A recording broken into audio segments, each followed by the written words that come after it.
स्वागत है आपका मेरे YouTube चैनल पर।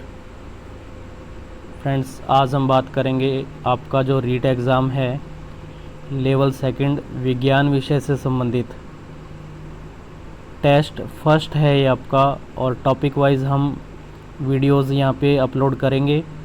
आज का जो हमारा टॉपिक है सजीव एवं निर्जीव परिचय, अंतर एवं लक्षण, ये आपका पात्रता परीक्षा और जो मेन एग्ज़ाम है रीट का, उन दोनों के लिए क्या है महत्वपूर्ण है, क्योंकि इस वीडियो में जो क्वेश्चंस हैं वो आरबीएससी और एनसीईआरटी पैटर्न पर आधारित हैं, जो कि बिल्कुल ऑथेंटिक है हमारे पास। ठीक है, और क्वेश्चन यहीं से आते हैं। आपने देखा भी होगा जो अभी एग्ज़ाम होके गया था रीट 2022, उसमें भी जो क्वेश्चंस आते हैं वो कहाँ से आए, आरबीएससी और एनसीईआरटी बुक में से आए थे। तो बिना किसी देरी के इस वीडियो को स्टार्ट करते हैं, और मेरी कोशिश रहती है कि मैं आपको ऑथेंटिक मटेरियल ही प्रोवाइड करवाऊँ। अभी तक अगर आपने चैनल को सब्सक्राइब नहीं किया है तो चैनल को सब्सक्राइब कीजिए, वीडियो को लाइक कीजिए और शेयर कीजिए और बेल आइकन प्रेस करिए। देखिए फर्स्ट क्वेश्चन क्या है हमारा, निम्न में से सजीव का गुण नहीं है। आपको बताना है कि सजीव का गुण इनमें से कौन सा नहीं है। ऑप्शन है हमारे पास, सजीव वृद्धि करते हैं, सजीव अपना भोजन स्वयं नहीं बना सकते हैं, सजीव में संवेदनशीलता पाई जाती है, सजीव जनन करते हैं।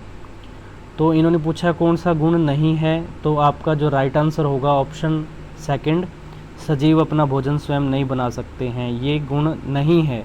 असल में गुण क्या होता है सजीव का, वो अपना खुद का भोजन बना सकते हैं। ठीक है ना, प्रकाश की उपस्थिति में। जैसे हम पौधों की बात करें, हरे पौधे क्या करते हैं, प्रकाश की उपस्थिति में अपना भोजन स्वयं बनाते हैं, क्योंकि वो स्वयंपोषी होते हैं, प्रकाश संश्लेषण की क्रिया करते हैं। सूर्य के पौधे का सूर्य के प्रकाश की ओर मुड़ जाना उदाहरण है। वृद्धि, गति, श्वसन, इनमें से कोई नहीं। तो सेकंड जो इसका ऑप्शन है राइट रहेगा, गति। ठीक है ना, मोशन इसका हम इसका एग्जाम्पल मानते हैं कि जो सूरजमुखी का पौधा है सूर्य के प्रकाश की ओर मुड़ रहा है ना, तो ये किसका उदाहरण है, गति का उदाहरण है। सजीव व निर्जीव के बीच की योजक कड़ी है जीवाणु, विषाणु, कवक, प्रोटोजोआ। तो राइट आंसर आपका रहेगा विषाणु, वायरस। जंतु व पादप के बीच की योजक कड़ी है युगलिना, अमीबा, पैरामीशियम, क्लेमाइडोमोनास। तो पादप और जंतु के बीच की जो योजक कड़ी है युगलिना। ठीक है, राइट आंसर क्या होगा, ऑप्शन फर्स्ट, युगलिना।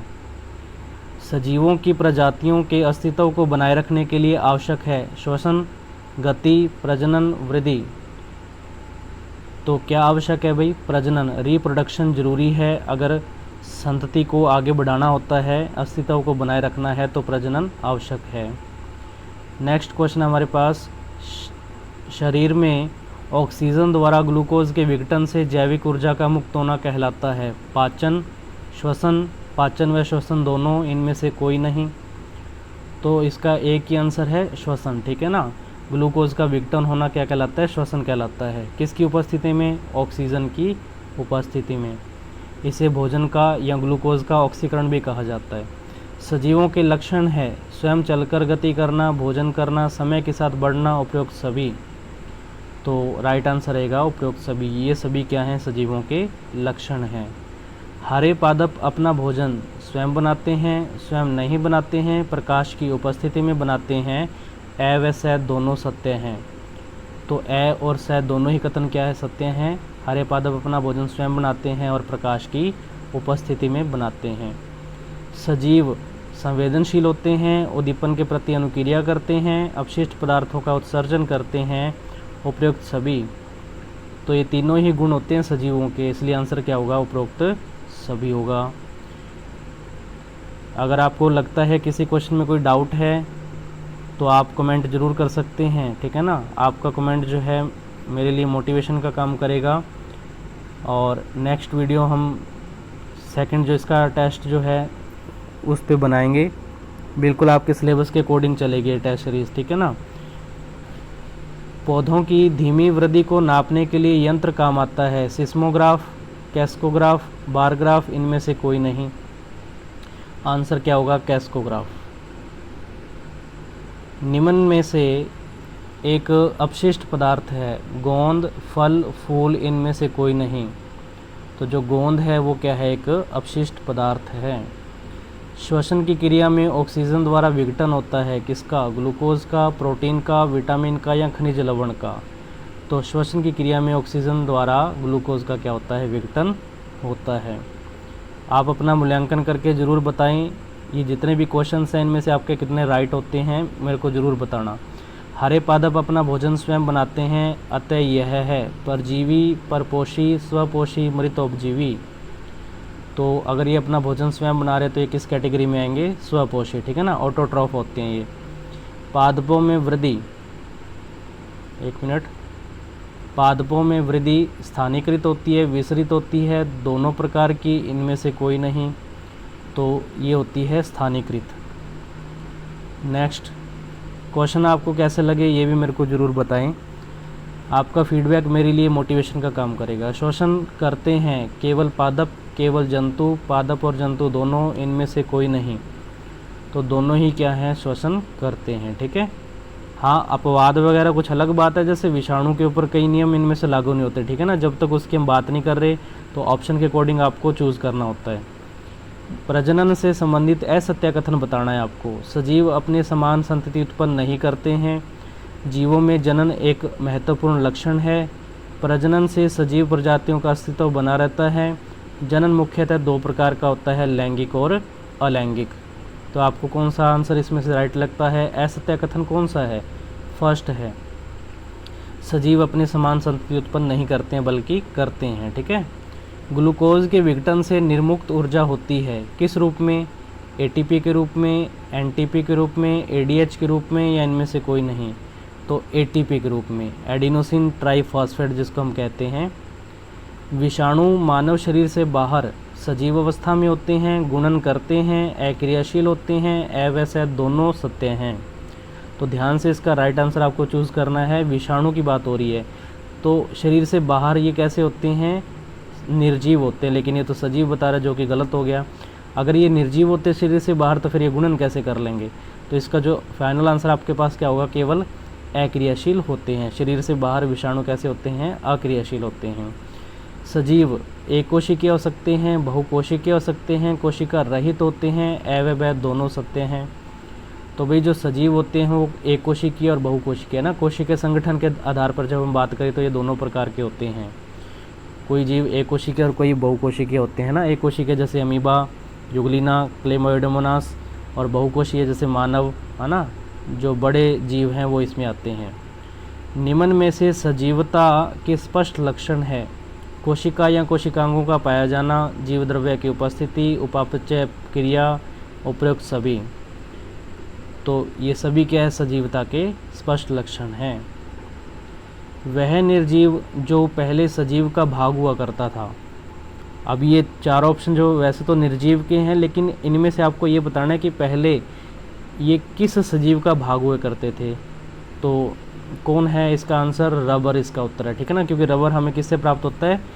वृक्ष से प्राप्त होता है, लेटेक्स के रूप में। नेक्स्ट, निम्न में से कौन निर्जीव होते हुए भी सजीव के दो गुण जैसे गमन और ऊर्जा संरक्षण प्रदर्शित करता है? पत्थर, ट्यूबलाइट, बस, बल्ब। तो गमन और ऊर्जा संरक्षण जो है प्रदर्शित कौन करता है? बस इसका एग्जाम्पल है। निम्न में से कौन सा मरुस्थलीय पौधा है? मक्का, गेहूं, कैक्टस, धान। तो भाई कैक्टस इसका क्या है? राइट आंसर है। निम्न में से सजीव है? हल, मशरूम, जल या ऊन। तो सजीव इनमें से कौन है? मशरूम है, ठीक है ना। तो ये थे आज के कुछ इंपॉर्टेंट क्वेश्चंस। फिर से आपसे रिक्वेस्ट है, अगर आपको वीडियो अच्छा लगा हो तो इसको लाइक कीजिए, शेयर कीजिए और चैनल को सब्सक्राइब कीजिए। ये हमारा फर्स्ट टॉपिक था, सजीव एवं निर्जीव, परिचय, अंतर एवं लक्षण। टेस्ट सेकंड हम नेक्स्ट टॉपिक पे बनाएंगे, बिल्कुल सीरीज़ वाइज चलेंगे हम इस वीडियो में।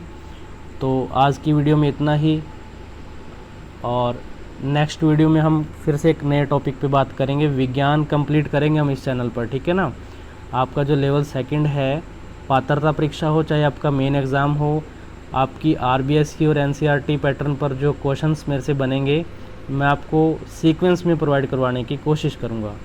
तो आप लगातार मेरे से जुड़े रहिए। इससे पहले मैंने कक्षा 11 की जो बायोलॉजी की जो बुक है उसके एमसीक्यूज़ जो चैप्टर के लास्ट में क्वेश्चन दिए होते हैं उनकी मैंने वीडियो बना रखी है, आप उसको भी ज़रूर देखें, क्योंकि अब लेवल बढ़ेगा। 2023 में जो आपका एग्ज़ाम होगा रीड का, उसमें देखो 11th-12th भी आपको रीड करनी पड़ेगी, ठीक है। और ये RBSE पैटर्न से रिलेटेड मैंने क्वेश्चंस बनाए हैं उसमें, तो आप उनको भी ज़रा ज़रूर देखिए। मिलते हैं नेक्स्ट वीडियो में, तब तक के लिए धन्यवाद। चलिए फ्रेंड्स, स्टार्ट करते हैं आज का सेशन। तो आज जो है हमारा टेस्ट सेकंड, सूक्ष्म जीव, जीवाणु, वायरस, कवक, लाभकारी एवं अलाभकारी। ये जो हम टॉपिक कर रहे हैं, आपका जो रीट एग्ज़ाम है 2022, मेन एग्ज़ाम में भी आपको साइंस के क्वेश्चन आएंगे और कंप्लीट जो है आपकी जो साइंस 6 to 10th तक का जो सिलेबस है और आगे जो 11th-12th में जो क्वेश्चंस आते हैं उनमें से इंक्लूड करके मैंने ये जो है आपके क्वेश्चंस RBSE और NCERT पैटर्न पर बना रखे हैं, ठीक है। तो आप इस टेस्ट को ज़रूर ज्वाइन करें। लास्ट में मेरे को आप एवेल्यूशन करके बताएं आपके कितने क्वेश्चन राइट होते हैं। अगर किसी क्वेश्चन में डाउट होता है तो आप कमेंट ज़रूर करें। चलिए बिना किसी देरी के इस वीडियो को स्टार्ट करते हैं। इससे पहले का टेस्ट फर्स्ट जो है मैंने अपलोड कर दिया है, वीडियो आप देख सकते हैं। और टेलीग्राम लिंक आपको डिस्क्रिप्शन में मिलेगा, जहाँ पे आपको इसकी PDF भी मिलती है, ठीक है। आप उसे भी ज़रूर ज्वाइन करें। देखिए फर्स्ट क्वेश्चन क्या है हमारे पास। फर्स्ट क्वेश्चन है, डबल रोटी व जलेबी बनाने में उपयोगी है क्लोरेला, यीस्ट, स्पायरोगायरा, शैवाल। तो इसका जो राइट आंसर होगा यीस्ट होगा, ठीक है। नेक्स्ट क्वेश्चन हमारे पास, गेहूं में होने वाला रोग है काला कीट, जोगण रोग, अंगमारी या पिछेती। तो गेहूं में होने वाला रोग कौन सा है? काला कीट रोग है। जोगण रोग जो किस में होता है आप मेरे को कमेंट करके ज़रूर बताएं, अगर आपने RBSE या फिर NCERT अगर रीड की है तो। अमीबा, पैरामीशियम किसके अंतर्गत आते हैं? कवक, प्रोटोजोआ, विषाणु या जीवाणु। तो ये प्रोटोजोआ के अंतर्गत आते हैं, ठीक है। आपको मेरे को बताना है मोनोट्रोपा किस में आता है, ठीक है ना, मोनोट्रोपा। एक क्वेश्चन के साथ एक मैं मेरी तरफ से पूछ रहा हूँ ताकि पता लगे आप वीडियो देखते भी हैं या नहीं देखते। लैक्टोबैसिलस किसका उदाहरण है? जीवाणु, विषाणु, माइकोप्लाज्मा या इन सभी का।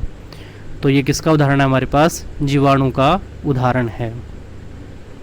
नेक्स्ट देखिए, तालाबों व पोखरों का पानी हरा होता है किसके कारण? लाइकेन, कवक, शैवाल या प्रोटोजोआ। तो शैवाल के कारण ऐसा होता है, ठीक है। अच्छा, लाइकेन जो है किसका सहजीवी संबंध है, आपको ये बताना है मेरे को कमेंट करके। क्लोरेला का उपयोग होता है, आपको बताना है क्लोरेला का उपयोग कहाँ होता है? डबल रोटी बनाने में, जलेबी बनाने में, सूप व आइसक्रीम बनाने में या फिर उपयोग सभी में। तो भाई इसका उपयोग होता है सूप और आइसक्रीम बनाने में। और नेक्स्ट क्वेश्चन है, शरबत, स्क्वैश, केचप के परिरक्षण में उपयोगी है? सोडियम बेंजोएट, पोटेशियम मेटाबाइसल्फाइड, दोनों या इनमें से कोई नहीं। तो इन दोनों का ही उपयोग होता है फूड प्रिजर्वेटिव के तौर पर, ठीक है। नाइट्रोजन स्थिरीकरण होता है अनाज में, दलहनी फसलों में, तिलहनी फसलों में, मसालों में। तो ये होता है दलहनी फसलों में। आपको मेरे को कमेंट करके बताना है दलहनी फसलों के 2 एग्जाम्पल बताने हैं, ठीक है, ज़रूर बताइए। इससे आपका ही रिवीजन होगा ताकि अच्छे से प्रिपरेशन हो सके लास्ट एग्ज़ाम के लिए भी। क्लोस्ट्रीडियम बोटुलिनम में होता है विटामिन B1, B2, B11 या B12। तो आपका जो राइट आंसर होगा B12 होता है, विटामिन B12। B1, B2 और B11 के साइंटिफिक नेम क्या हैं? नहीं पता तो आप कमेंट करके पूछ सकते हैं। पेनिसिलिन प्राप्त होता है शैवाल से, कवक से, जीवाणु से या विषाणु से। तो पेनिसिलिन किससे प्राप्त होता है? कवक से प्राप्त होता है, ठीक है ना।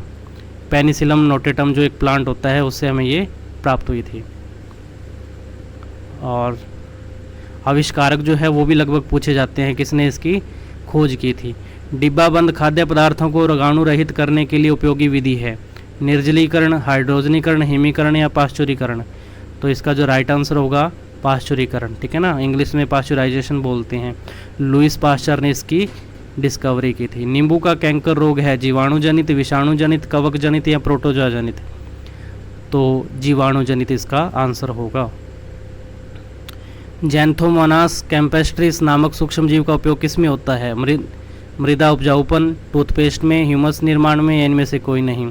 तो टूथपेस्ट निर्माण में इसका क्या होता है, उपयोग होता है। ठीक है ना, आप देख सकते हैं ये इनमें से कोई भी क्वेश्चन ऐसा नहीं है जो आपकी आरबीएसई या एनसीईआरटी में आपको देखने को ना मिले, बिल्कुल ऑथेंटिक क्वेश्चन है ये सारे के सारे।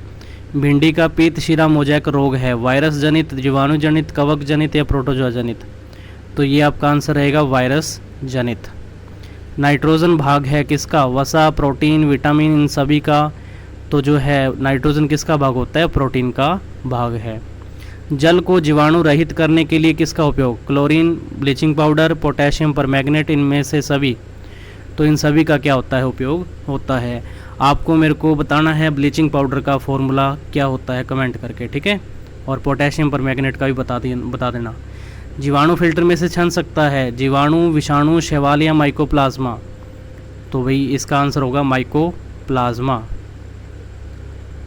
माइकोप्लाज्मा सबसे छोटी कोशिका भी इसको बोला जाता है, ठीक है ना। वायुमंडल की नाइट्रोजन को नाइट्रेट में बदलने वाले जीवाणु है लैक्टोबैसिलस, एजोला, राइजोबियम, इकोलाई। तो राइजोबियम इसका आंसर होगा। आपको बताना है मानव शरीर में जो इकोलाई जीवाणु है ये कहाँ पाया जाता है, ठीक है। माइकोप्लाज्मा से पादपों में होने वाला रोग है बैंगन का लघुपर्ण रोग, नींबू का कैंकर रोग, आलू का अंगमारी रोग, या इनमें से कोई नहीं। तो आपका जो राइट आंसर रहेगा बैंगन का लघुपर्ण रोग है, ठीक है ना। अच्छा, माइकोप्लाज्मा से एक और भी रोग होता है, मैं आपको बता दूं, तिल का फिलोडी रोग जो होता है वो भी किससे होता है, माइकोप्लाज्मा से ही होता है। मशरूम क्या है, किसका उदाहरण है, विषाणु, जीवाणु, शैवाल या कवक। तो जो मशरूम है कवक का यानी कि फंगाई का उदाहरण है, ठीक है भाई। निम्न में से यह सुमेलित है, यूकैरियोटिक स्पाइरोगायरा, प्रोकैरियोटिक नीलहरित शैवाल, बहुकोशिकीय यूलोथ्रिक्स या बहुकोशिकीय क्लोरेला। तो असुमेलित इसमें से कौन सा है, बहुकोशिकीय क्लोरेला। पादप जगत का बहरूपीय किसको कहा जाता है, कवक, माइकोप्लाज्मा, विषाणु या इनमें से कोई नहीं। माइकोप्लाज्मा को बोला जाता है पादप जगत का बहरूपीय। जीवाणु होते हैं कैसे, प्रोकैरियोटिक, एकोशिकीय, दोनों या इनमें से कोई नहीं। तो अभी जीवाणु जो है प्रोकैरियोटिक भी होते हैं और एकोशिकीय भी होते हैं। इसको मोनेरा जगत में रखा जाता है। ऑपरेशन के लिए काम आने वाले औजारों को सूक्ष्मजीव से मुक्त करने हेतु यंत्र उपयोगी है, टेलीस्कोप, दूरदर्शक, ऑटोक्लेव यंत्र, इंट्राक्यूलर। तो ऑटोक्लेव यंत्र जो है इसमें उपयोगी होता है। नेक्स्ट क्वेश्चन है, वायरस के उदाहरण है टीएमवी, एचआईवी, दोनों या इनमें से कोई नहीं। तो भाई दोनों ही वायरस के उदाहरण है, वायरस जनित रोग हैं एक प्रकार के, ठीक है ना। वायरस के नाम हैं, एक तो टीएमवी टोबैको मोजैक वायरस होता है और एक एचआईवी मतलब ह्यूमन इम्यूनो वायरस। दलहनी फसलों के उदाहरण है मूंग व चना, मोठ, मटर, सभी। तो भाई ये सभी क्या है, इसके उदाहरण है दलहनी फसलों के।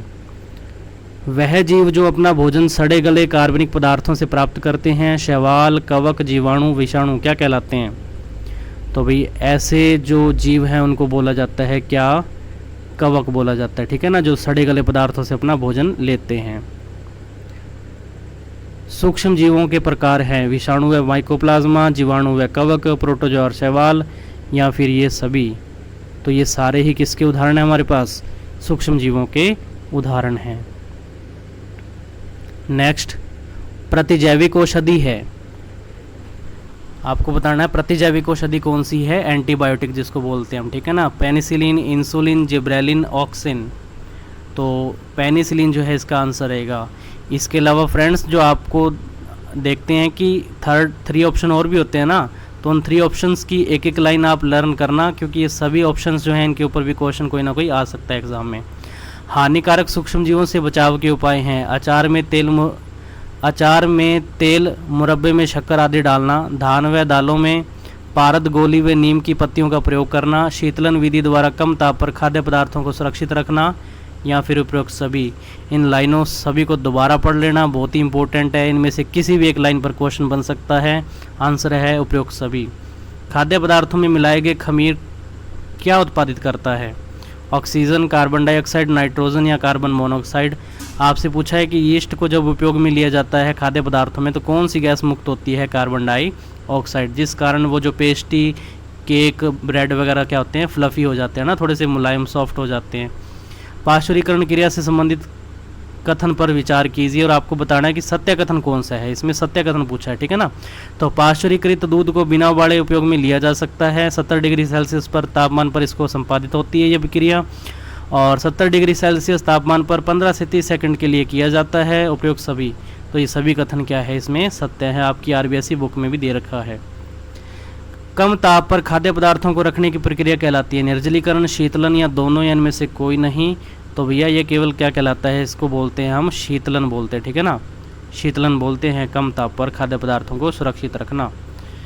निम्न में से कवक का उदाहरण नहीं है, राइजोपस, पेनिसिलियम, एस्परजिलस या क्लेमाइडोमोनास। तो इसका जो आपका राइट आंसर रहेगा वो क्या होगा, क्लेमाइडोमोनास। निम्न में से असत्य कथन है, किण्वन प्रक्रिया की खोज अलेक्जेंडर फ्लेमिंग ने की। चीनी को अल्कोहल में परिवर्तित करने की क्रिया किण्वन कहलाती है। किण्वन प्रक्रिया ऑक्सीजन की अनुपस्थिति में होती है। चेचक के टीके की खोज एडवर्ड जेनर ने की।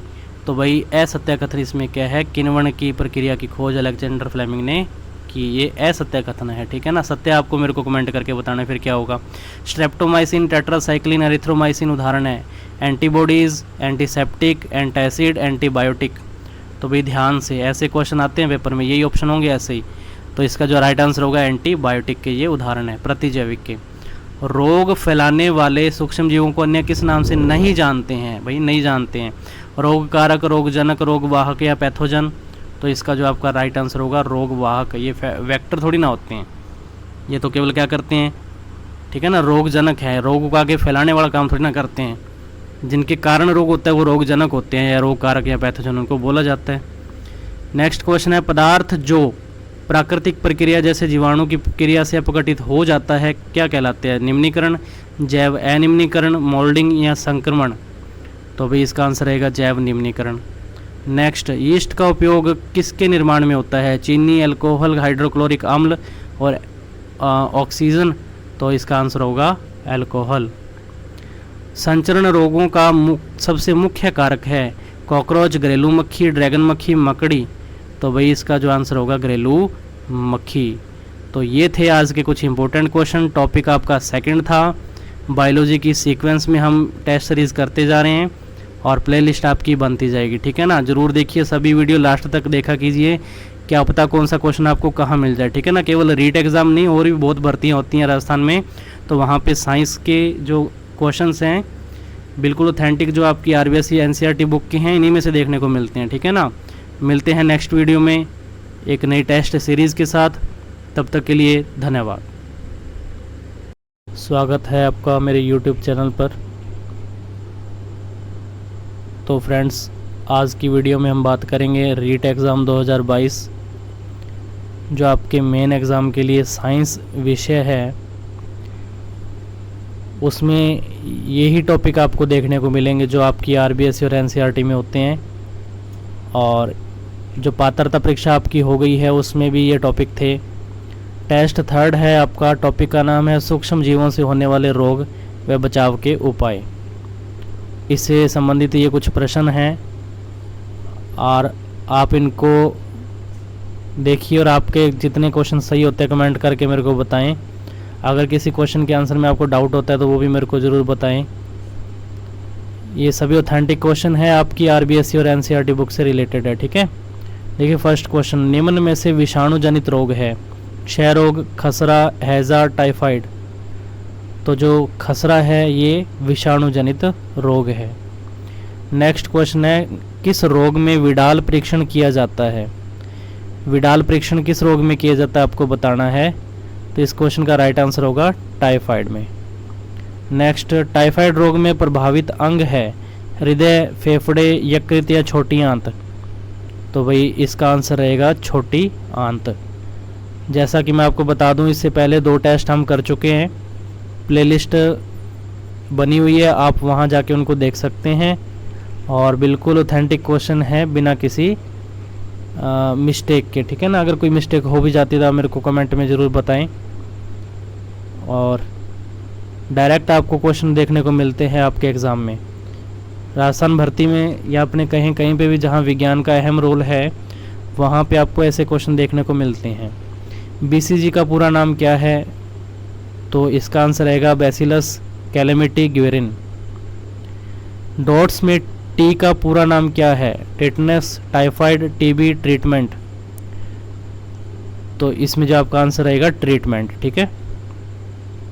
साल्मोनेला टाइफी रोगजनक संबंधित है किससे? टाइफाइड, कुष्ठ रोग, हैजा, कुकर खांसी।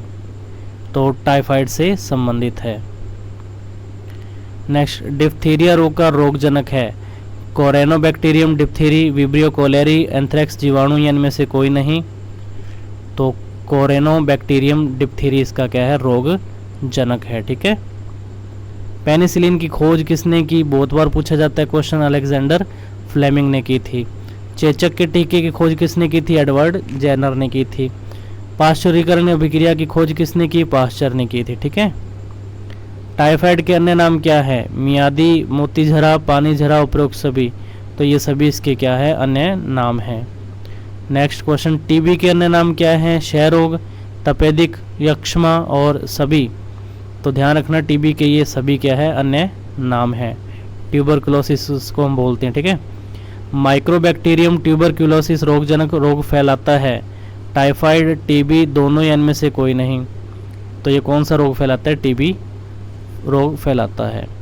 निम्न में से जीवाणु जनित रोग है? टाइफाइड, हैजा, डिप्थीरिया, उपरोक्त सभी। तो ये सारे रोग कैसे हैं? जीवाणु जनित है, ठीक है। उल्टी दस्त हेतु घोल दिया जाता है? ओपीएस, ओएए, ओबीएस या ओआरएस। तो भाई ओआरएस जो है इसका राइट आंसर होगा। नेक्स्ट क्वेश्चन, डीपीटी का टीका किस रोग में लगाया जाता है? टिटनस, टाइफाइड, टीबी इनमें से कोई नहीं। तो ध्यान रखना टिटनस इसका क्या होगा? आंसर होगा। नेक्स्ट, खसरा या मीजल्स रोग किस कारण होता है? Varicella virus, variola virus, paramyxo या निपा वायरस। तो इसका जो राइट आंसर होगा पैरामिक्सो वायरस होगा। आप छोटी माता जो रोग है ये किसके कारण होता है? वेरिसेला, ठीक है ना। और जो बड़ी माता जो रोग है वो किससे होता है? वेरियोला से होता है, ध्यान रखना। मोंटेक्स रिंग टेस्ट किस रोग में किया जाता है? किस में किया जाता है? ट्यूबरक्यूलोसिस में किया जाता है। ओआरएस का पूरा नाम क्या है? Oral rehydration solution. Next question हमारे पास, किस रोग में हड्डियों में ओसीन प्रोटीन की जगह ट्यूबरलिन प्रोटीन बन जाता है? बताइए इस क्वेश्चन का राइट आंसर क्या है? तो इस क्वेश्चन का आपका जो राइट आंसर रहेगा तपेदिक होगा, ठीक है भाई। नेक्स्ट क्वेश्चन, खसरा रोग के अन्य नाम है? मीजल्स, रूबियोला, दोनों या इनमें से कोई नहीं। तो दोनों ही इसके क्या है? अन्य नाम है, ठीक है। नेक्स्ट क्वेश्चन है, WHO का पूरा नाम क्या है? विश्व रोग उन्मूलन, विश्व स्वास्थ्य संगठन, विश्व व्यापार संगठन या विश्व हेपेटाइटिस संगठन। तो भाई इसका जो राइट आंसर है विश्व स्वास्थ्य संगठन है। नेक्स्ट, मलेरिया परजीवी का वाहक है? मादा एनाफ्लीज मच्छर, मादा एडीज मच्छर, घरेलू, यहाँ मक्खी आगे वर्ड आना था, और तितली। बताओ इनमें से क्या है? तो मलेरिया जो है परजीवी का वाहक कौन है? मादा एनाफ्लीज मच्छर है। और डेंगू का क्या होता है? मादा एडीज मच्छर होता है, ठीक है। नेक्स्ट क्वेश्चन पे बात करते हैं, एड्स का कारक है? एड्स का कारक क्या है? एक प्रोटोजोआ, एक जीवाणु, एक विषाणु या शैवाल। तो इसका जो आंसर रहेगा एक विषाणु। आपको कमेंट करके बताना है एड्स का पूरा नाम क्या है, ताकि मेरे को लगे कि आप लास्ट तक वीडियो देखते हैं, ठीक है ना। एक क्वेश्चन के साथ एक जो है आप अपनी तरफ से क्वेश्चन ऐड किया करो, जो ऑप्शन होते हैं ना उनसे संबंधित आपको एक एक लाइन पता होनी चाहिए एक्स्ट्रा में। इसी प्रकार आपका जो है कंसेप्ट क्लियर होता जाता है। और एड्स का जो कारक है वो विषाणु है, और वो कौन सा विषाणु है? HIV विषाणु या HIV वायरस जिसको हम बोलते हैं ना, HIV virus, human immuno virus इसको बोला जाता है। नेक्स्ट, एंथ्रेक्स क्या है? रोगजनक है, रोगवाहक है, विष है या रोग है? तो ये क्या है? रोग है, ठीक है ना। जीवाणु जनित नींबू का कैंकर रोग के संचरण का माध्यम है? वायु एवं बीज, कीट या इनमें से कोई नहीं। तो इसका आपका आंसर होगा वायु, ठीक है ना, वायु इसका आंसर होगा। नेक्स्ट क्वेश्चन, कवक जनित गेहूं की रस्ट रोग के संचरण का माध्यम है? कीट, वायु, इनमें से कोई नहीं, वायु एवं बीज। तो वायु एवं बीज क्या है? रोग संचरण के माध्यम है।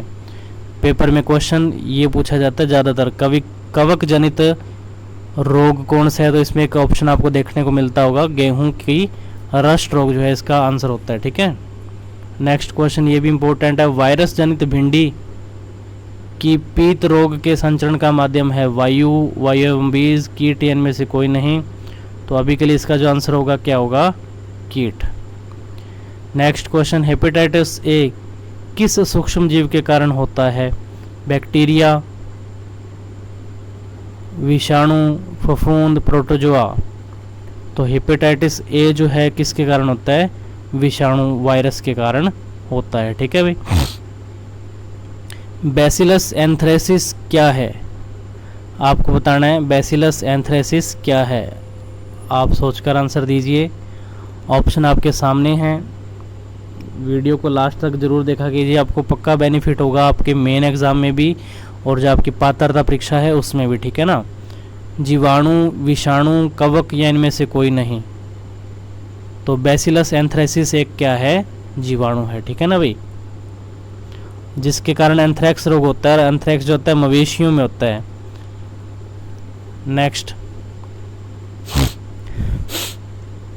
निम्न में से संचरणीय रोग नहीं है? हैजा, सर्दी जुकाम, चिकन पॉक्स, कैंसर।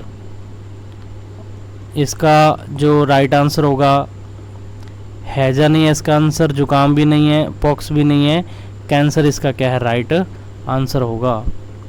अतिसार रोग है, कैसा है अतिसार रोग? जीवाणु जनित, विषाणु जनित, कवक जनित या प्रोटोजनित? तो भाई हम कहते हैं कि जब हम अशुद्ध जल पीते हैं जिसमें प्रोटोजोआ होते हैं, जैसे अमीबा है ना, अमीबियासिस रोग होता है जिसके कारण पेचिस वगैरह, तो प्रोटोजोआ जनित इसका क्या होगा? आंसर होगा हमारे पास। तो ये थे हमारे आज का जो टॉपिक है उससे रिलेटेड क्वेश्चन। और आज का हमारा टॉपिक क्या था? सूक्ष्म जीवों से होने वाले रोग व बचाव के उपाय।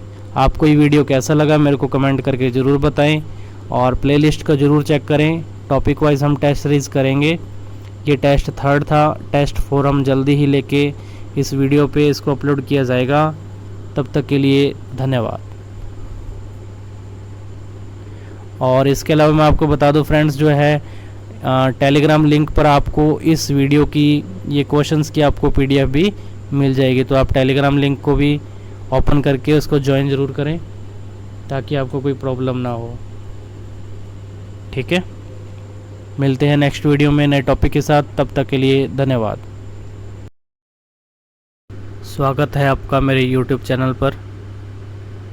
फ्रेंड्स, आज हमारा ये जो टॉपिक है पाचन तंत्र, श्वसन तंत्र और रक्त परिसंचरण तंत्र, जो कि मेनली फोकस है रीट एग्ज़ाम के लिए। इसके अलावा जो अन्य भर्तियां होती हैं राजस्थान में या कहीं पे भी जहां विज्ञान का अहम रोल होता है, वहां आपको ये क्वेश्चन देखने को मिलते हैं।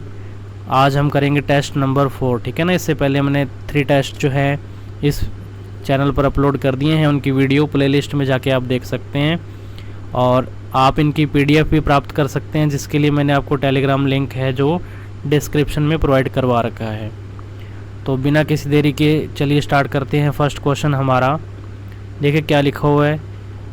एंजाइमों की सहायता से जटिल भोज्य पदार्थों को सरल भोज्य पदार्थों में विखंडित करने की क्रिया कहलाती है? पाचन, श्वसन, परिसंचरण या इनमें से कोई नहीं? तो इस क्रिया को बोला जाता है पाचन। श्वसन किसे कहते हैं फ्रेंड्स? भोजन का ऑक्सीकरण क्या कहलाता है? श्वसन कहलाता है।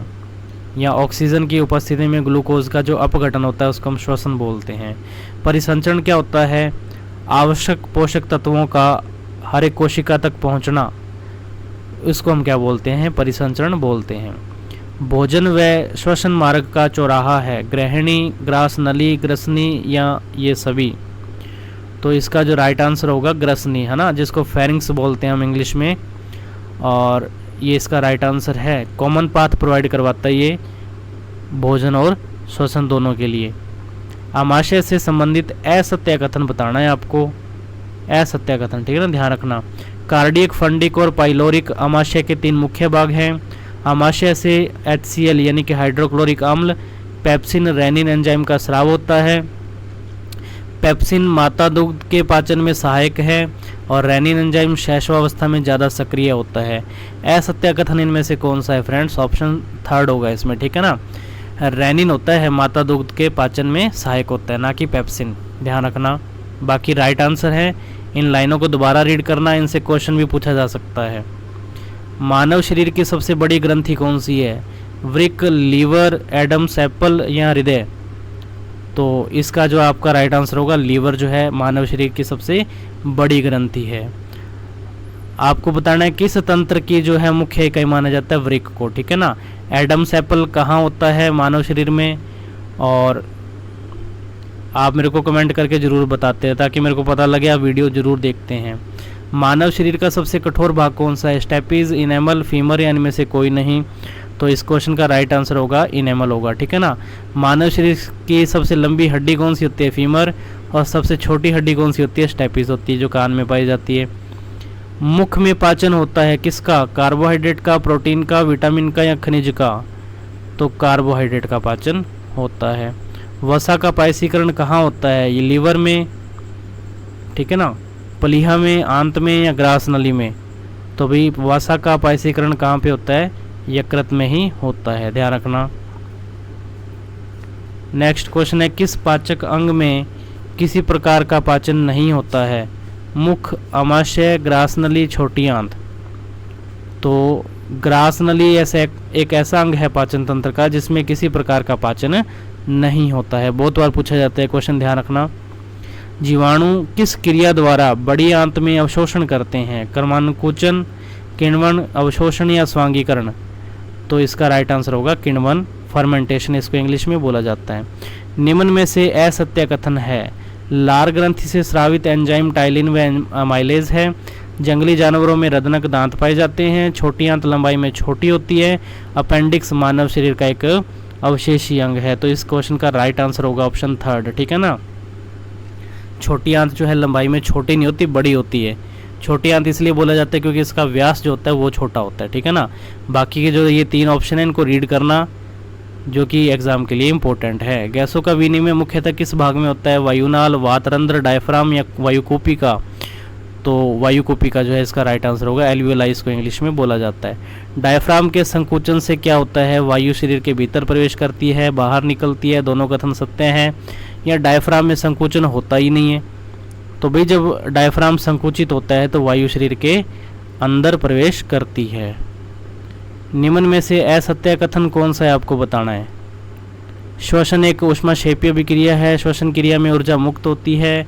सभी श्वसन करने वाले जीवों में ग्लाइकोलाइसिस अर्थात पाइरुविक अम्ल का निर्माण एक अनिवार्य चरण है। ग्लाइकोलाइसिस चक्र माइटोकॉन्ड्रिया में संपन्न होता है। असत्य कथन बताना है तो 4th ऑप्शन आपका राइट रहेगा।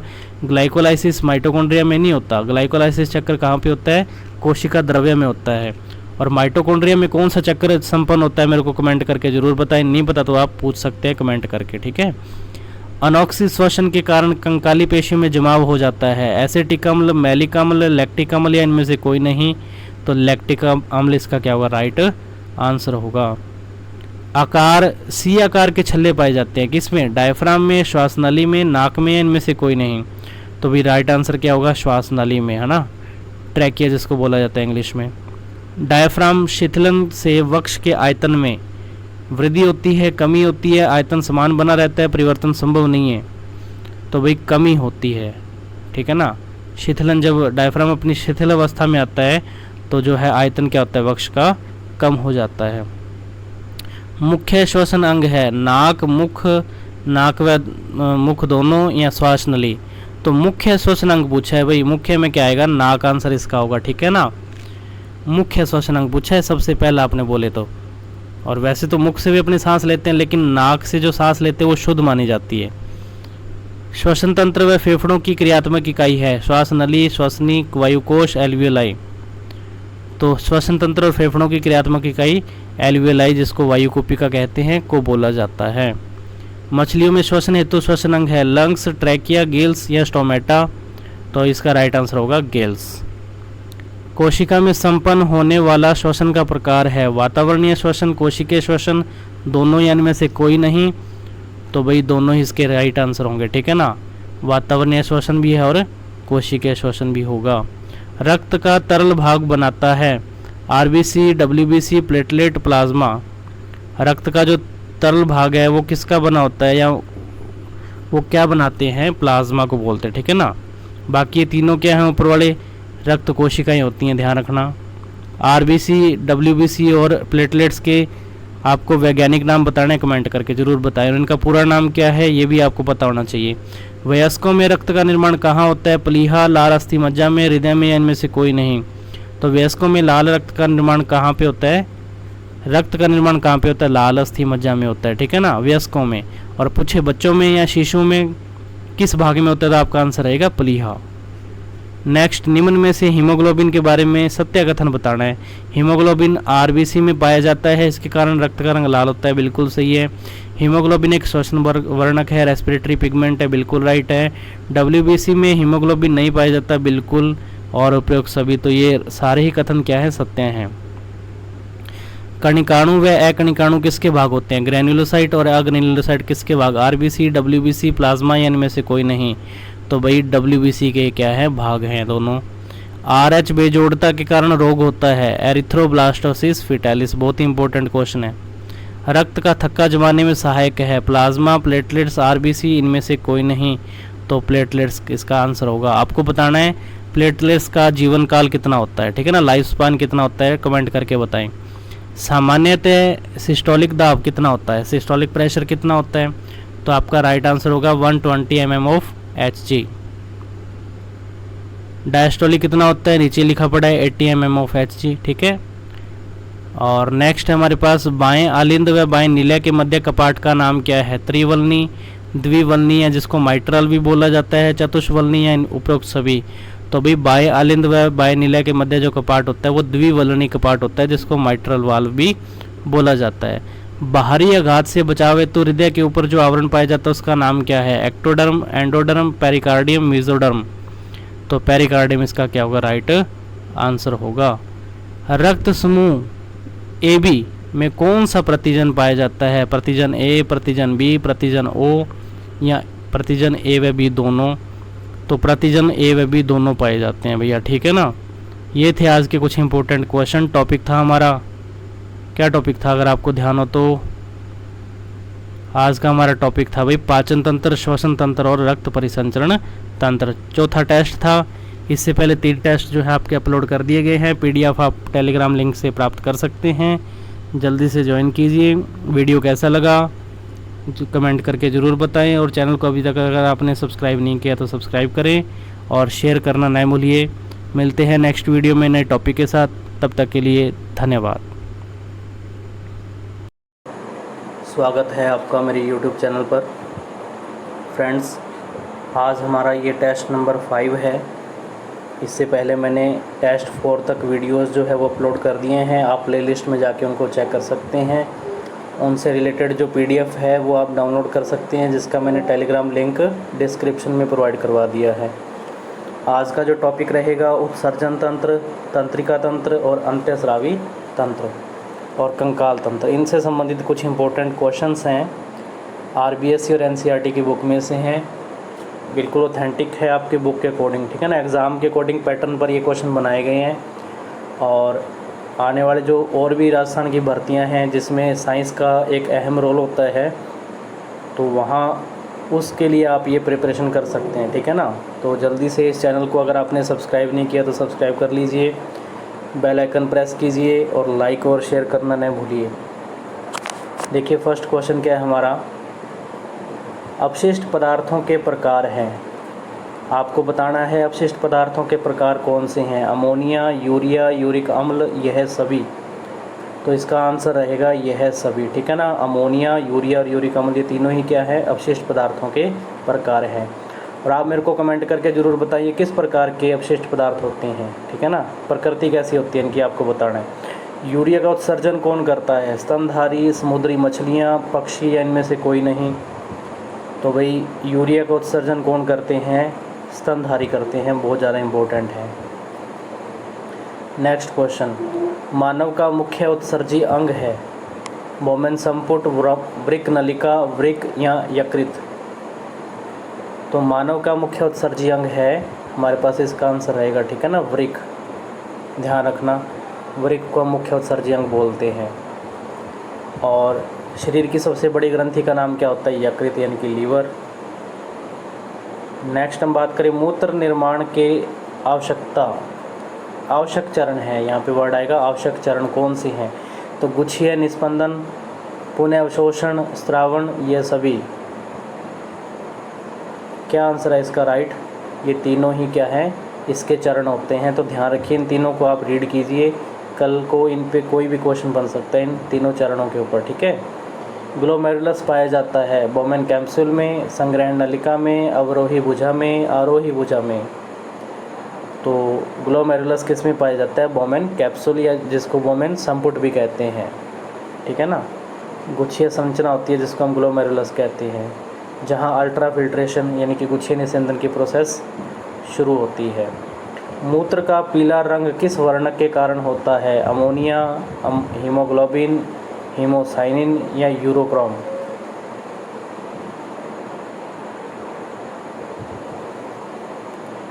तो इसका आंसर रहेगा यूरोक्रोम, ठीक है ना। नेक्स्ट क्वेश्चन है, निम्न में से किसके निष्कासन हेतु जल की आवश्यकता अधिक होती है? अमोनिया, यूरिया, यूरिक अम्ल या ये सभी?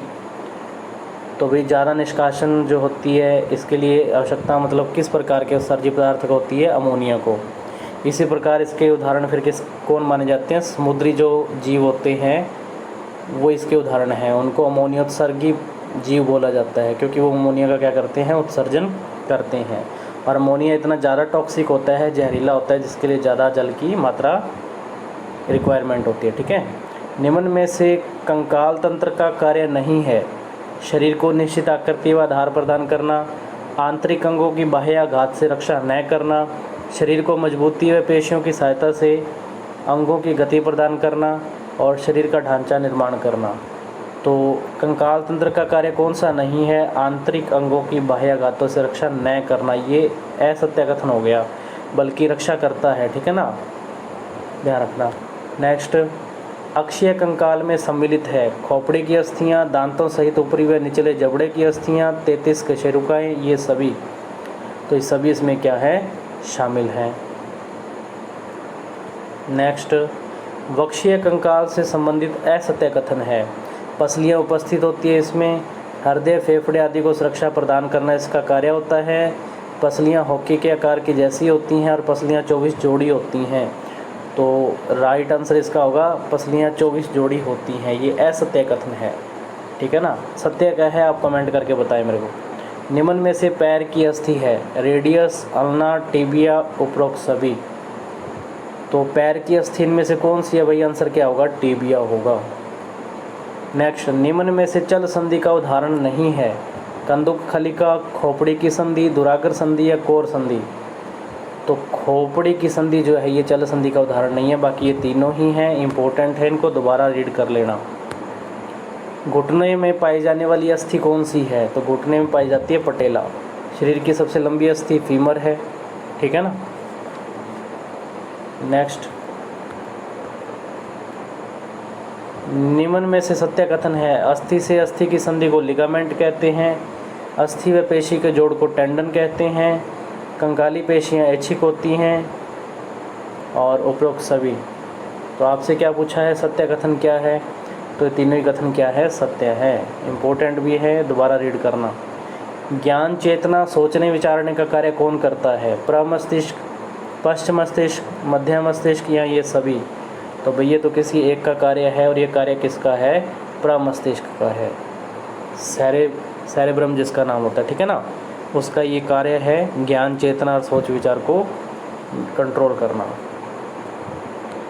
प्रमस्तिष्क के दोनों गोलार्ध आपस में किससे जुड़े होते हैं? Corpus luteum, corpus callosum, metacarpus या इनमें से कोई नहीं? तो इसका जो आपका राइट आंसर होगा क्या? कार्पस कैलोसम होगा। संवेदी व प्रेरक संकेतों का केंद्र है? थैलेमस, अनुमस्तिष्क, पोन्स या ये सभी? तो तो संवेदी और प्रेरक संकेतों का केंद्र किसको मानते हैं हम? थैलेमस को मानते हैं, ठीक है ना। थैलेमस अग्र मस्तिष्क का भाग है। मध्य मस्तिष्क के प्रत्येक पिंड को क्या कहा जाता है? मेडुला ऑब्लोंगेटा, कार्पोरा क्वाड्रिजेमिन, ऐसे नोड या इनमें से कोई नहीं? तो भाई इसको बोला जाता है कार्पोरा क्वाड्रिजेमिना। नेक्स्ट, प्रतिवर्ती क्रियाओं के संचालन एवं नियमन का करने का कार्य किसका है? हाइपोथैलेमस, मेरुरज्जु, थैलेमस या पश्च मस्तिष्क? तो प्रतिवर्ती क्रियाएं जो होती हैं, जो अचानक होती हैं, जिनके लिए विचार की आवश्यकता नहीं होती, तो ये क्रियाएं मेरुरज्जु द्वारा नियंत्रित होती हैं। अनुकंपी तंत्रिका तंत्र द्वारा संपादित क्रियाएं हैं सतर्कता व उत्तेजना का नियंत्रण, आपातकालीन में अतिरिक्त ऊर्जा प्रदान करना, हृदय गति का तेज होना, श्वास गति का बढ़ना और उपरोक्त सभी। तो ये सभी क्या है? इसके संपादित क्रियाएं हैं। नेक्स्ट देखिए, तंत्रिका तंत्र की क्रियात्मक इकाई क्या है? न्यूरॉन, नेफ्रॉन, न्यूक्लियन या एक्सॉन? तो भाई क्या है इसका राइट आंसर? न्यूरॉन, ठीक है ना, या जिसको हम नर्व सेल भी बोलते हैं, तंत्रिका कोशिका भी कहा जाता है हिंदी में। नेक्स्ट, यदि बाल्यकाल में वृद्धि हार्मोन की कमी हो जाती है तो व्यक्ति का कद बौना रह जाता है, यह वृद्धि हार्मोन किस ग्रंथि से स्रावित होता है? तो भाई राइट आंसर होगा पीनियल ग्रंथि। नेक्स्ट क्वेश्चन है, निम्न में से किस ग्रंथि को आयोडीन युक्त नमक की आवश्यकता होती है? Adrenal, Piyush, hypothalamus, thyroid? तो राइट आंसर आपका रहेगा थायराइड ग्रंथि। सोने जागने का चक्र किस हार्मोन द्वारा नियंत्रित होता है? सॉरी, यहाँ पे ऊपर ऑप्शन हार्मोन का दे रखा है लेकिन नीचे ग्रंथियाँ बता रखी है, तो आप ग्रंथि का पहले नाम बताइए, मैं आपको हार्मोन बता दूंगा। तो सोने जागने का जो चक्र है वो किस ग्रंथि द्वारा नियंत्रित होता है? पीनियल ग्रंथि द्वारा, ठीक है ना। और इससे निकलने वाला हार्मोन कौन सा है? मेलेटोनिन हार्मोन होता है। निम्न में से असम्मिलित कौन सा है? पीनियल ग्रंथि से मेलेटोनिन हार्मोन अभी बताया, सही है। वृषण से एस्ट्रोजन, अंडाशय से प्रोजेस्टेरोन और पीयूष ग्रंथि से वृद्धि हार्मोन। तो इसका जो असम्मिलित कौन है? वृषण जो है एस्ट्रोजन हार्मोन का स्राव नहीं करता, बल्कि क्या करता है? टेस्टोस्टेरोन का स्राव करता है। पीयूष ग्रंथि से संबंधित असत्य कथन मास्टर ग्रंथि कहते हैं। पश्चपाली से ऑक्सीटोसिन व वैसोप्रेसिन हार्मोन का स्राव होता है। अग्रपाली से एफएसएच व एलएच हार्मोन का स्राव होता है। पीयूष ग्रंथि से निरोधी व मोचक हार्मोन स्रावित होते हैं। तो भाई ये जो कार्य है ये पीयूष ग्रंथि का नहीं है, ये दोनों हार्मोन हाइपोथैलेमस ग्रंथि से स्रावित होते हैं। आपातकालीन ग्रंथि के नाम से किसे जानते हैं? तो किस ग्रंथि को जानते हैं? एड्रीनल ग्रंथि को हम जानते हैं, ठीक है। निम्न में से असत्य कथन है, आप क्वेश्चन रीड कीजिए, मैं आपको इसका राइट आंसर बता देता हूँ, ठीक है ना। इसका जो राइट आंसर होगा ऑप्शन बी, महिलाओं में एफएसएच हार्मोन शुक्र जनन को उद्दीपित करता है, ये इसका असत्य कथन है, बाकी तीनों सत्य हैं। अंतःस्रावी ग्रंथियाँ होती हैं कैसी? नलिका युक्त, नलिका विहीन, दोनों या इनमें से कोई नहीं? तो नलिका विहीन होती हैं अंतःस्रावी ग्रंथियाँ। नेक्स्ट क्वेश्चन है, हृदय और महाधमनी के ऊपरी भाग में स्थित ग्रंथि का नाम क्या है? थायराइड, थाइमस, पीनियल या पीयूष ग्रंथि? तो इसका जो आंसर रहेगा आपका थाइमस ग्रंथि। तो फ्रेंड्स ये थे आज के 30 इम्पोर्टेंट क्वेश्चन। टॉपिक था हमारा तंत्र के ऊपर, ठीक है ना, तंत्र से संबंधित ये टॉपिक था और कुछ इम्पोर्टेंट क्वेश्चन आज हमने देखे हैं। तो आपसे एक रिक्वेस्ट है कि इस वीडियोस को लाइक कीजिए और चैनल को सब्सक्राइब ज़रूर करिए ताकि आने वाली वीडियोस आपको उसका नोटिफिकेशन मिल सके, ठीक है ना। आज का टॉपिक था उत्सर्जन तंत्र, तंत्रिका तंत्र, अंतःस्रावी तंत्र और कंकाल तंत्र। PDF आपको टेलीग्राम चैनल पे मिलती रहेंगी। इसके अलावा कोई भी न्यूज़ है राजस्थान भर्ती से संबंधित अपडेट आपको देने की कोशिश करूँगा। मिलते हैं नेक्स्ट वीडियो में नए टॉपिक के साथ, तब तक के लिए धन्यवाद है आपका मेरे YouTube चैनल पर। तो फ्रेंड्स हम रीट एग्ज़ाम के लिए साइंस से रिलेटेड जो क्वेश्चंस हैं उनके ऊपर डिस्कस कर रहे हैं। तो इससे पहले मैंने 5 टेस्ट जो हैं अपलोड कर दिए हैं, ये छठा है और टॉपिक वाइज आपको टेस्ट सीरीज़ मिलेगी इस चैनल पर। प्लेलिस्ट आप देख सकते हैं, उसमें वीडियोस अपलोड कर दी गई हैं। ये जितने भी क्वेश्चन हैं सारे आरबीएससी और एनसीईआरटी बेस हैं, ठीक है, ऑथेंटिक है बिल्कुल। तो आप अपना एवेल्यूशन कीजिए और मेरे को कमेंट करके बताना आपके कितने क्वेश्चन सही होते हैं, और जिस क्वेश्चन में डाउट हो तो आप मेरे को कमेंट करके बता सकते हैं। इससे पहले अगर आपने चैनल को सब्सक्राइब नहीं किया तो सब्सक्राइब कीजिए, वीडियो को लाइक कीजिए और शेयर करना ना भूलिए। देखिए फर्स्ट क्वेश्चन क्या है हमारे पास। फर्स्ट क्वेश्चन है लेप्रोमिन टेस्ट का उपयोग होता है। आपको बताना है लेप्रोमिन टेस्ट का उपयोग कहाँ होता है। कुष्ठ रोग में, हैजा में, टाइफाइड में, टीबी में। और मैं आपको बता दूं ये जो पीडीएफ है ये आपको टेलीग्राम लिंक पे मिलेगी, जिसका मैं लिंक आपको डिस्क्रिप्शन में प्रोवाइड करवाता हूँ, तो वहाँ से आप इसकी पीडीएफ प्राप्त कर सकते हैं। तो इसका जो आंसर रहेगा कुष्ठ रोग। नेक्स्ट क्वेश्चन है जल आतंक रोग फैलता है। आपको बताना है कि जो जल आतंक रोग है किसके कारण फैलता है। राइनो वायरस से, रेबीज वायरस से, निपा वायरस या इनमें से कोई नहीं। तो इसका आंसर रहेगा रेबीज वायरस। एड्स रोग हेतु परीक्षण है विडाल, बीसीजी, ईएसआर, एलिजा। तो इसका आंसर रहेगा एलिजा परीक्षण, ठीक है। एलिजा की फुल फॉर्म क्या होती है आप कमेंट करके बताएं मेरे को। क्विनैन या क्लोरोक्विन औषधि उपयोगी है किस प्रकार के रोग में। मधुमेह, मलेरिया, मीजल्स या कैंसर। तो इसका उपयोग किया जाता है किसमें, मलेरिया में।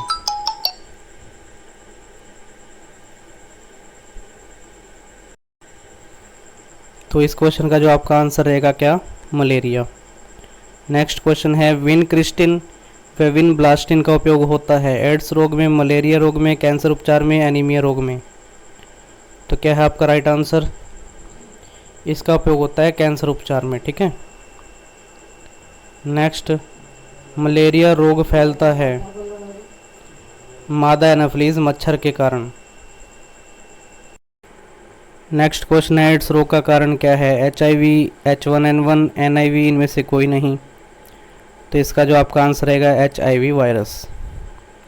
डेंगू बुखार का वाहक है मादा एडीज मच्छर, मादा एनाफिलीज मच्छर, दोनों या इनमें से कोई नहीं। तो इसका जो राइट आंसर होगा मादा एडीज मच्छर। निम्न में से जीवाणु जनित रोग नहीं है। तो इसका आंसर आपका रहेगा चिकन पॉक्स। नेक्स्ट, एंट अमीबा हिस्टोलिटिका रोगजनक से कौन सा रोग फैलता है। हैजा, पेचिश, अमीबियासिस या इनमें से कोई नहीं। तो इसका आंसर रहेगा अमीबियासिस। नेक्स्ट है डिप्थीरिया रोग का रोगजनक है माइक्रोबैक्टीरियम डिप्थीरियाई, कोरेनोबैक्टीरियम डिप्थीरियाई, लेप्टोस्पायरा डिप्थीरियाई, विब्रियो कोलेरी।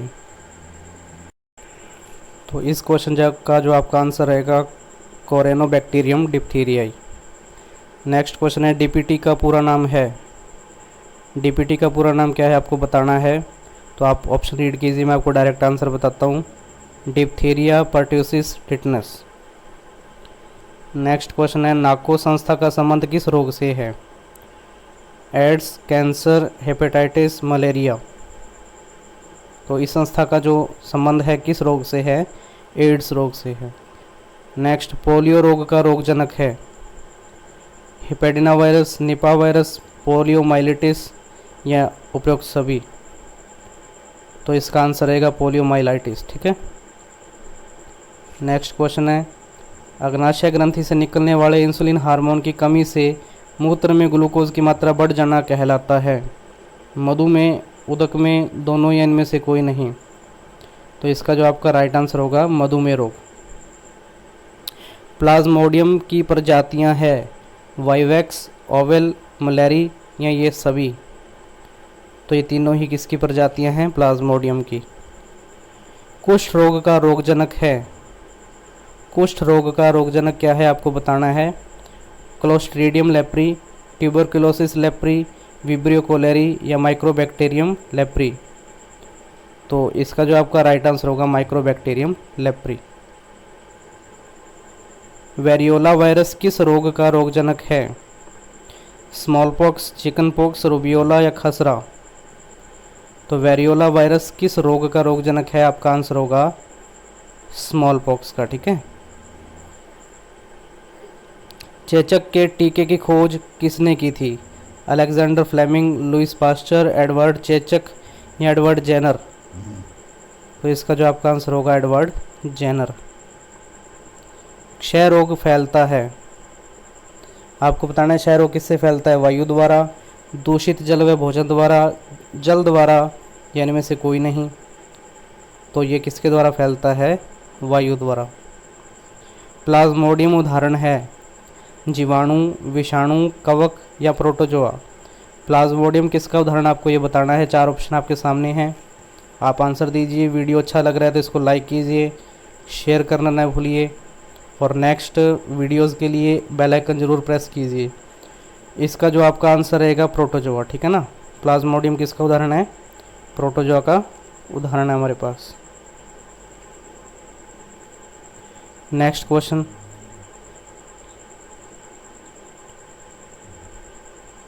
दस्त व पेचिश रोग फैलता है। दस्त और पेचिश रोग किस कारण फैलता है आपको ये बताना है।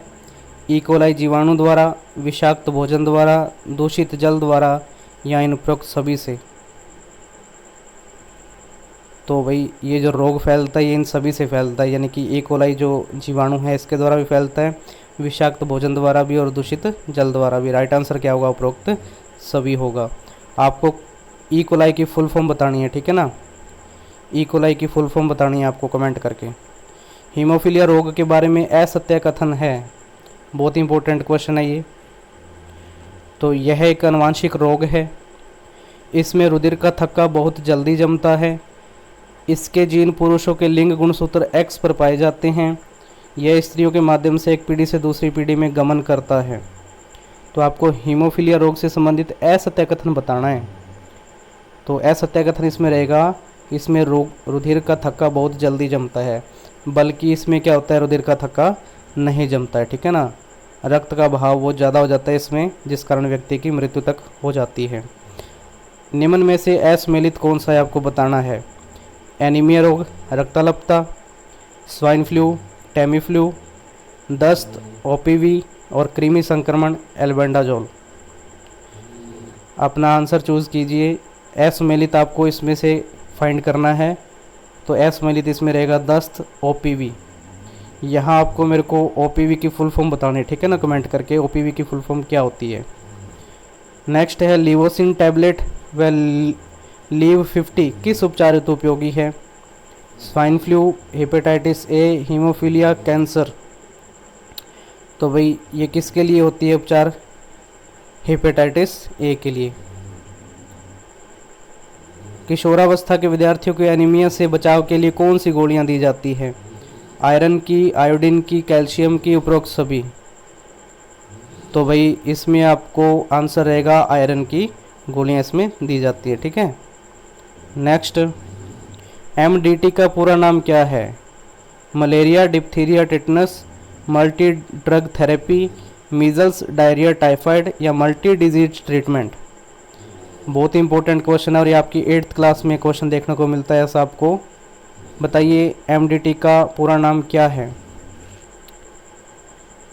तो इनमें से आपका जो राइट आंसर रहेगा मल्टी ड्रग थेरेपी। एमडीटी का पूरा नाम क्या है? Multi drug therapy. अभी क्या होता है, कल को आपको ऐसे ही पूछा जाता है कि एमडीटी में डी से क्या मतलब है या टी से क्या मतलब है, तो आप एक बार में इसकी फुल फॉर्म लर्न कर लें। मल्टी ड्रग थेरेपी इसका आंसर होगा। नेक्स्ट क्वेश्चन, एंटीबायोटिक औषधि है, आपको बताना है इनमें से कौन सी एंटीबायोटिक है, ठीक है। एरिथ्रोमाइसिन, टेट्रासाइक्लिन, स्ट्रेप्टोमाइसिन और उपरोक्त सभी। तो ये सारी की सारी क्या हैं भाई, एंटीबायोटिक के एग्जाम्पल हैं, ठीक है ना। प्रतिजैविक है ये तीनों के तीनों। नेक्स्ट क्वेश्चन है, निम्न में से असंक्रामक रोग है। असंक्रामक रोग जो आगे फैलते नहीं है, ठीक है। हैजा, सर्दी जुकाम, क्षय रोग या कैंसर। तो इसका जो आपका राइट आंसर होगा असंक्रामक रोग में कौन आता है? कैंसर है, ठीक है ना। नेक्स्ट, संक्रामक रोग का उदाहरण है हैजा, एनीमिया, जोड़ों का दर्द और कैंसर। तो जो संक्रामक रोग है इसका उदाहरण हमारे पास क्या होगा? हैजा होगा भाई, ठीक है। नेक्स्ट, तो ये आपके 30 क्वेश्चन कंप्लीट होते हैं भाई। आज का हमारा टॉपिक था संक्रामक रोग फैलने के कारण व बचाव, ठीक है ना। ऐसे ही लगातार आपको वीडियो मिलती रहेंगी इस चैनल पर। बिल्कुल ऑथेंटिक मटेरियल मिलेगा आपको आपकी आरबीएससी और एनसीईआरटी बुक से रिलेटेड। तो इसलिए आप परमानेंट इस चैनल से जुड़े रहें। टेलीग्राम लिंक आपको डिस्क्रिप्शन में मिलेगा, वहाँ से आप इसकी पीडीएफ ले सकते हैं। किसी क्वेश्चन के आंसर में आपको डाउट है तो आप कमेंट करके पूछ सकते हैं, ठीक है। मिलते हैं नेक्स्ट वीडियो में नए टॉपिक के साथ, तब तक के लिए धन्यवाद। स्वागत है आपका मेरे YouTube चैनल पर। फ्रेंड्स, हम बात कर रहे हैं आपके रीट एग्ज़ाम की। पात्रता परीक्षा और जो मेन एग्ज़ाम है, दोनों में विज्ञान का जो अहम रोल है। तो हम विज्ञान से संबंधित जो MCQs हैं आपकी आरबीएससी और एनसीईआरटी बुक में से क्वेश्चन रेडी किए जा रहे हैं। और इससे पहले मैंने 6 जो टेस्ट हैं इस चैनल पर अपलोड कर दिए हैं, प्लेलिस्ट में आप चेक कर सकते हैं। ये आपका टेस्ट नंबर 7 है, ठीक है। और टॉपिक का नाम है भोजन के स्रोत, भोजन के अवयव और उनकी कमी से होने वाले रोग। तो इनसे संबंधित आज के कुछ इंपॉर्टेंट क्वेश्चन है हमारे पास। और अभी तक अगर आपने चैनल को सब्सक्राइब नहीं किया तो सब्सक्राइब कीजिए, वीडियो को लाइक कीजिए और शेयर कीजिए। बिल्कुल ऑथेंटिक मटेरियल आपको इस चैनल पर मिलता है। और ये अगर आपको पीडीएफ प्राप्त करनी है तो मैं आपको टेलीग्राम चैनल का जो है लिंक इसके डिस्क्रिप्शन में प्रोवाइड करवाऊँगा, वहाँ से आप इसकी पीडीएफ भी डाउनलोड कर सकते हैं, ठीक है। देखिए फर्स्ट क्वेश्चन क्या है हमारे पास। अनाज का प्रमुख स्रोत है कार्बोहाइड्रेट, प्रोटीन, विटामिन, खनिज, लवण। तो प्रमुख स्रोत इसका क्या है? कार्बोहाइड्रेट। नेक्स्ट क्वेश्चन, दाल प्राप्त होती है, आपको बताना है दाल किससे प्राप्त होती है, ठीक है ना। फलीदार पौधों की जड़ों से, फलीदार पौधों के बीजों से, फलीदार पौधों के तनों से, या इनमें से कोई नहीं। तो फलीदार पौधों के बीजों से प्राप्त होती है दाल हमें, ठीक है ना। नेक्स्ट क्वेश्चन, सफुर्ती पेय के उदाहरण हैं चाय, कॉफ़ी, दोनों या इनमें से कोई नहीं।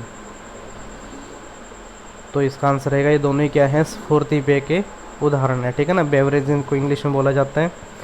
नेक्स्ट क्वेश्चन है, निम्न में से असम्मिलित है, आपको बताना है कि इनमें से असम्मिलित कौन सा है। Vitamin A retinol, vitamin B1 thiamine, vitamin B2 riboflavin, vitamin C niacin और विटामिन डी कैल्सिफेरॉल। तो इसका जो आपका आंसर होगा विटामिन सी नियासिन, ठीक है। नेक्स्ट क्वेश्चन, नपुंसकता व अत्यधिक रक्तस्राव क्रमशः किन विटामिन की कमी से होता है? विटामिन ए व विटामिन बी, विटामिन सी व डी, विटामिन के व ई और विटामिन ई व के। तो आप ध्यान से इस क्वेश्चन का आंसर दीजिए। क्रमशः पूछा है, ठीक है ना। पहले नपुंसकता वर्ड है, बाद में अत्यधिक स्राव लिखा हुआ है। तो इसका जो ऑप्शन रहेगा ऑप्शन डी, ठीक है ना। विटामिन ई की कमी से तो नपुंसकता रोग है, और जो विटामिन के की कमी से कौन सा रोग होता है? अत्यधिक रक्तस्राव, ठीक है ना। इसको हेमरेज भी बोला जाता है। नेक्स्ट क्वेश्चन, निम्न में से असत्य कथन है। वसा कार्बनिक यौगिक है, वसा अल्कोहल के एस्टर हैं। 1 मिनट। तो और वसा को ऊर्जा का केंद्र कहते हैं, वसा में कार्बन की उपस्थिति होती है। तो जो वसा अल्कोहल के एस्टर है ये असत्य कथन है, ठीक है ना। इस क्वेश्चन का राइट आंसर क्या होगा? वसा अल्कोहल के एस्टर हैं, जो कि असत्य कथन है। 4 कैलोरी ऊर्जा प्राप्त होती है। 4 कैलोरी ऊर्जा कितने कार्बोहाइड्रेट से प्राप्त होती है आपको बताना है। 1 किलोग्राम कार्बोहाइड्रेट से, 1 ग्राम कार्बोहाइड्रेट से, 10 ग्राम कार्बोहाइड्रेट से, या 1 ग्राम प्रोटीन से। तो ये इसका आंसर रहेगा 1 ग्राम कार्बोहाइड्रेट से, ठीक है। जैव रासायनिक क्रियाओं में एंजाइमों के रूप में महत्वपूर्ण भूमिका किसकी होती है? विटामिन की, प्रोटीन की, खनिज लवण की, या कार्बोहाइड्रेट की। तो एंजाइमों के रूप में महत्वपूर्ण भूमिका किसकी होती है भाई? प्रोटीन की होती है, ठीक है। नेक्स्ट क्वेश्चन, कार्बोहाइड्रेट के कार्य नहीं हैं ऊर्जा प्रदान करना, तापमान नियंत्रण, अंग उत्तक व कोशिका को क्रियाशील बनाना, और शरीर में ग्लाइकोजन के रूप में भोजन संचित करना। तो क्रियाशील बनाना ये इसका कार्य नहीं होता, ठीक है। प्रोटीन व ऊर्जा की कमी से होने वाला रोग है मेरेस्मस, बेरीबेरी, राइबोफ्लेविनोसिस, या इनमें से कोई नहीं। तो इसका आंसर रहेगा मेरेस्मस रोग। नेक्स्ट है, प्रोटीन में निम्न में से कौन सा तत्व पाया जाता है? कैल्शियम, सोडियम, नाइट्रोजन या पोटेशियम। तो भाई प्रोटीन में कौन सा तत्व पाया जाता है? आपका आंसर रहेगा नाइट्रोजन। ठीक है। उसके बाद सबम्यूकस फाइब्रोसिस रोग का संबंध किससे है? पैरों से, हाथों से, आंखों से या जबड़े की मांसपेशियों से? तो इसका जो आपका राइट आंसर होगा जबड़े की मांसपेशियों से। शरीर में ग्लूकोज का अवशोषण व रक्त शर्करा का नियंत्रण कौन करता है? कार्बोहाइड्रेट, खाद्य रेशे, प्रोटीन या वसा? तो ये कार्य किसका है भाई? खाद्य रेशों का है। ठीक है ना, फाइबर्स का है। नेक्स्ट, विटामिन बी व सी घुलनशील हैं। वसा में, जल में, दोनों में या इनमें से कोई नहीं? तो ये जल में घुलनशील है। ठीक है। आयोडीन विलयन की सहायता से परीक्षण किया जाता है। प्रोटीन का, विटामिन का, वसा का, स्टार्च का? तो किसका परीक्षण होता है? स्टार्च का। संतृप्त वसा के उदाहरण हैं घी, साबुन, जंतु वसा, वनस्पति तेल व मछली का तेल? ए व ब दोनों सत्य हैं या इनमें से कोई नहीं? तो भी संतृप्त वसा पूछा है तो इसका आंसर रहेगा घी, साबुन, जंतु वसा। ठीक है। नेक्स्ट, प्रोटीन परीक्षण में कास्टिक सोडा के साथ साथ किसका उपयोग होता है? नीलत होता, आयोडीन विलयन, पोटेशियम परमैंगनेट या नमक का अम्ल? तो भी किसका उपयोग होता है इसके साथ? नीलत होते का, कॉपर सल्फेट का। ठीक है। कॉपर सल्फेट का फॉर्मूला क्या होता है? आप कमेंट करके बताएं।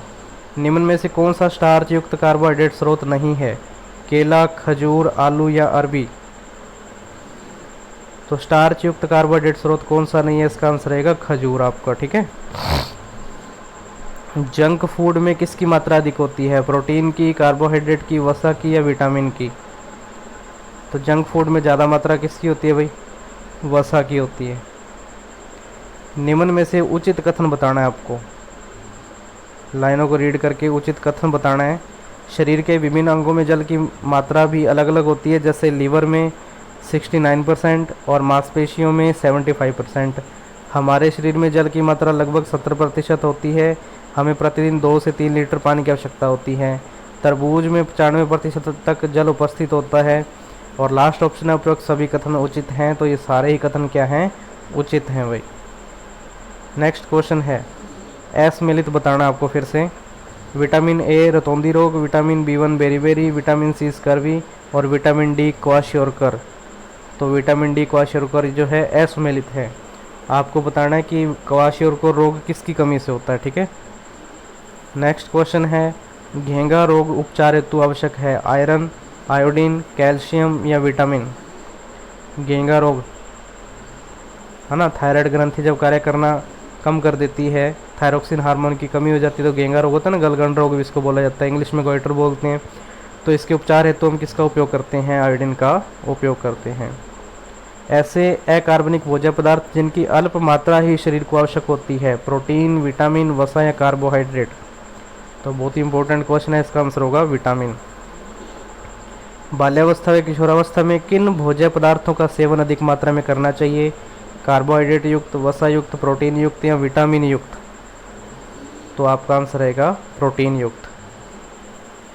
नेक्स्ट क्वेश्चन है, कैल्शियम से मिलकर हड्डियों तथा दांतों को मजबूती प्रदान करने वाला खनिज लवण कौन सा है? आयरन, पोटेशियम, आयोडीन या फास्फोरस? तो कैल्शियम के साथ किसकी बात होती है? फास्फोरस की, जो कि हड्डियों और दांतों की मजबूती के लिए क्या होता है? आवश्यक होता है। नेक्स्ट क्वेश्चन है, जीभ व त्वचा पर पपड़ियाँ पड़ना किस रोग के कारण है? राइबोफ्लेविनोसिस, रिकेट्स, प्लेग्रा या स्कर्वी? तो इसका जो आपका राइट आंसर होगा प्लेग्रा। ठीक है ना, प्लेग्रा। पेट फूल जाना, भूख कम लगना व स्वभाव चिड़चिड़ा हो जाना किस रोग से संबंधित है? क्वाशियोरकर, मेरस्मस, हाइपरटेंशन या इनमें से कोई नहीं? तो इसका जो फाइनल आंसर होगा क्वाशियोरकर होगा। ठीक है। नेक्स्ट है, निम्न में से असम्मिलित। फूल गोभी से संबंधित है। फल जो है, भिंडी एक फल का उदाहरण है, मूली जो है जड़ का उदाहरण है और गाजर तने का उदाहरण है। तो आपको बताना है असम्मिलित कौन सा है। तो लास्ट वाला जो है इसका असम्मिलित है। तने का उदाहरण गाजर नहीं है, बल्कि ये किसका उदाहरण होती है? गाजर जड़ का उदाहरण होती है। ठीक है। धूप से प्राप्त विटामिन है vitamin D, vitamin A, vitamin B और विटामिन सी। तो धूप से संबंधित विटामिन कौन सा होता है? विटामिन डी होगा। ठीक है। खट्टे फलों में कौन सा विटामिन होता है? विटामिन ए, बी, सी या डी? तो खट्टे फलों में कौन सा होता है? विटामिन सी होता है। और विटामिन सी का साइंटिफिक नेम क्या है आपको कमेंट करके बताना, ताकि मेरे को लगे आप वीडियो को पूरा देखते हैं और लास्ट तक देखते हैं। तो ये थे आज के कुछ इंपॉर्टेंट क्वेश्चन फ्रेंड्स, और टॉपिक था हमारा आज का भोजन, ठीक है ना। क्या टॉपिक था? भोजन के स्रोत, भोजन के अवयव और उनकी कमी से होने वाले रोग। ऐसे ही आपको टॉपिक वाइज टेस्ट सीरीज़ इस चैनल पर मिलती रहेगी, ऑथेंटिक मटेरियल मिलेगा। आप इसको चैनल को सब्सक्राइब कर लीजिए। मिलते हैं नेक्स्ट वीडियो में नए टॉपिक के साथ, तब तक के लिए धन्यवाद। स्वागत है आपका मेरे YouTube चैनल पर। दोस्तों, जैसा कि आपने थंबनेल पर रीड कर लिया होगा, आज हम बात करेंगे टेस्ट नंबर 8, जनन की विधियां, लैंगिक व अलैंगिक जनन, ठीक है ना। बिना टाइम ख़राब किए फर्स्ट क्वेश्चन देखते हैं। पादप में जनन की विधियां हैं, आपको बताना है मेथड्स बताने आपको रिप्रोडक्शन के प्लांट्स में, लैंगिक, अलैंगिक, अनिषेक जनन, उपरोक्त सभी। तो आप अपना राइट आंसर चूज़ कीजिए। इसका जो राइट आंसर होगा उपरोक्त सभी होगा। नेक्स्ट क्वेश्चन है, आलू, घास, प्याज आदि में जनन होता है, लैंगिक, कायिक, दोनों या इनमें से कोई नहीं। तो इनमें किस प्रकार का जनन होता है? कायिक जनन होता है। नेक्स्ट है, निम्न में से बीजाणु निर्माण नहीं होता है, म्यूकर, राइजोपस, धतूरा, उपरोक्त सभी में। तो बीजाणु निर्माण किस में नहीं होता है? धतूरा इसका आंसर रहेगा। नेक्स्ट क्वेश्चन देखिए, निम्न में से एक लिंगी पुष्प है, सरसों, गुलाब, पिटूनिया और धतूरा, मक्का, पपीता, ककड़ी, व दोनों या इनमें से कोई नहीं। तो इसका जो आपका राइट आंसर होगा, एक लिंगी पुष्प कौन से होते हैं? मक्का, पपीता और ककड़ी इसके उदाहरण है, ठीक है ना। ये सारे के सारे क्वेश्चन RBSE और NCERT में से हैं। इसकी वैल्यू तो आप समझते ही हैं। राजस्थान की कोई भी भर्ती है जहाँ पे साइंस का रोल होता है, तो वहाँ पे आपको एक क्वेश्चन देखने को मिलेंगे, ठीक है ना। तो सभी कंप्लीट वीडियो देखा कीजिए। इससे पहले मैंने 7 जो टेस्ट हैं अपलोड कर दिए हैं, आप उनको भी ज़रूर देखें। अगर आपको इनकी PDF चाहिए तो टेलीग्राम लिंक आपको डिस्क्रिप्शन में दिया जा रहा है, आप वहां से टेलीग्राम चैनल को ज्वाइन कीजिए, और भी आपको स्टडी मटेरियल वहां पे प्रोवाइड करवाया जाएगा।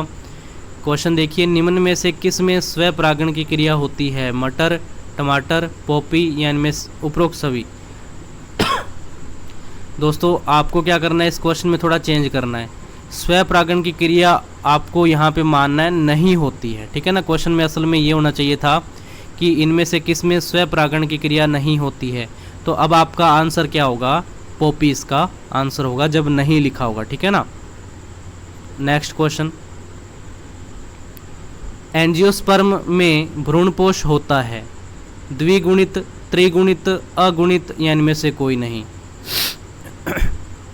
तो जो एंजियोस्पर्म होते हैं इनमें भ्रूणपोष कैसा होता है? त्रिगुणित होता है। नेक्स्ट क्वेश्चन है, केला व अंगूर में किस प्रकार का जनन होता है?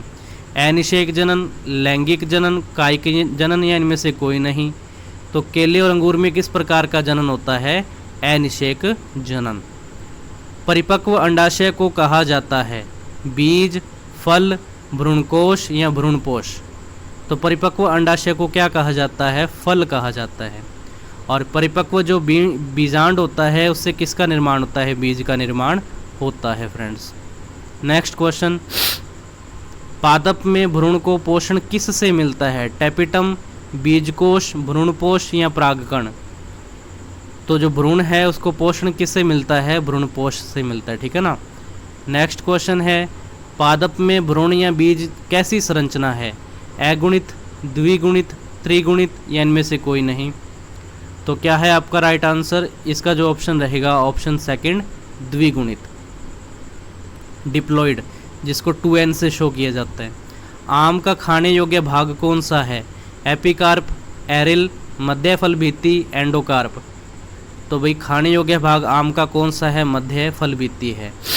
आपको कमेंट करके बताना है कि एरिल जो है ये किससे रिलेटेड है, ठीक है ना। एरिल शब्द किससे रिलेटेड है ये आपको कमेंट करके बताना है, ताकि मेरे को पता लगे कि आप वीडियो देखते हैं, ठीक है ना।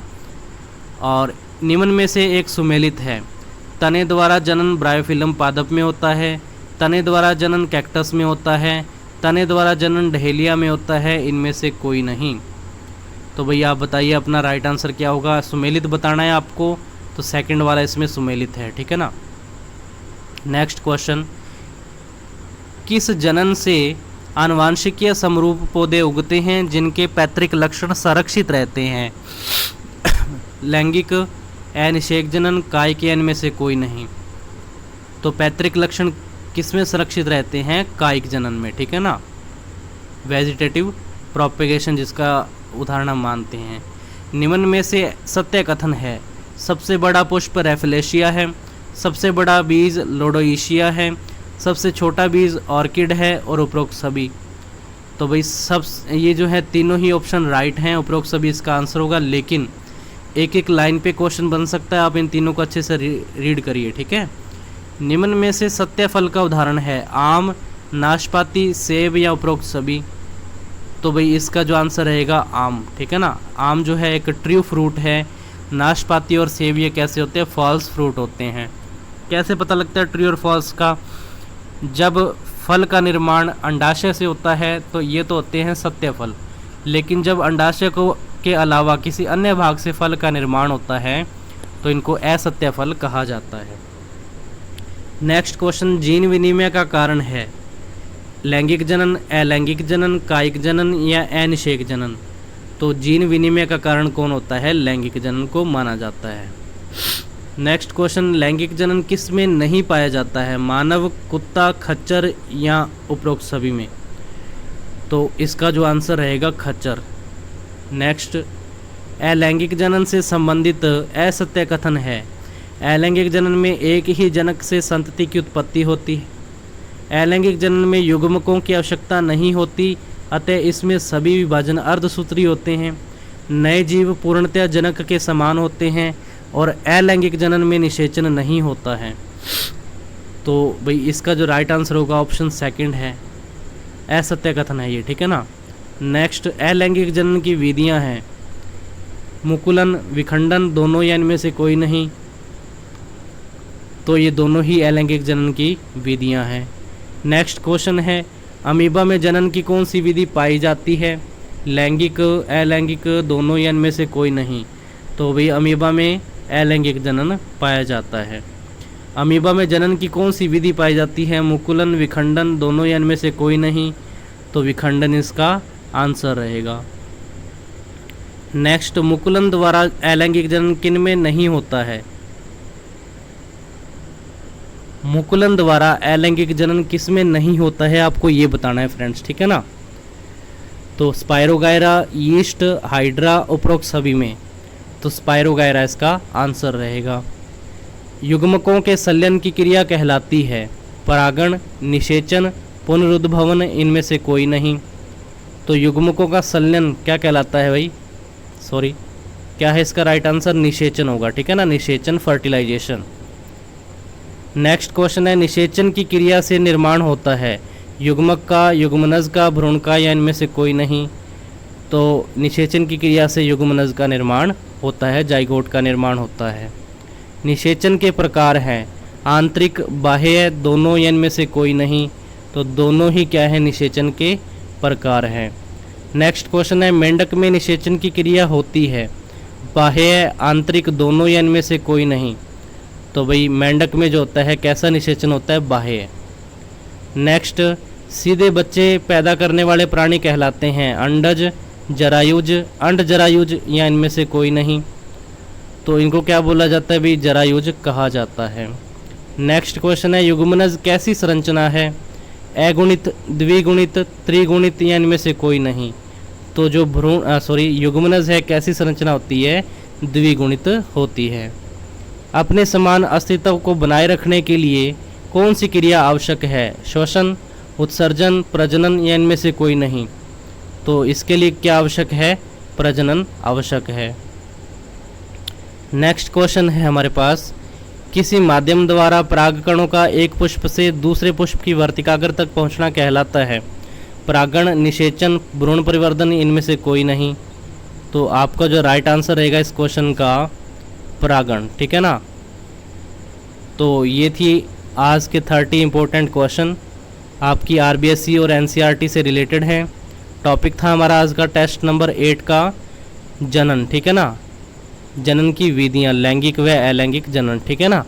तो ऐसे ही मैंने इससे पहले टॉपिक वाइज आपको 7 टेस्ट प्रोवाइड करवा दिए हैं, वीडियोस अपलोड कर रखी हैं। चैनल को सब्सक्राइब कीजिएगा। ऑथेंटिक मटेरियल और इसके अलावा भी जो स्टडी मटेरियल है आपको प्रोवाइड करवाया जाएगा।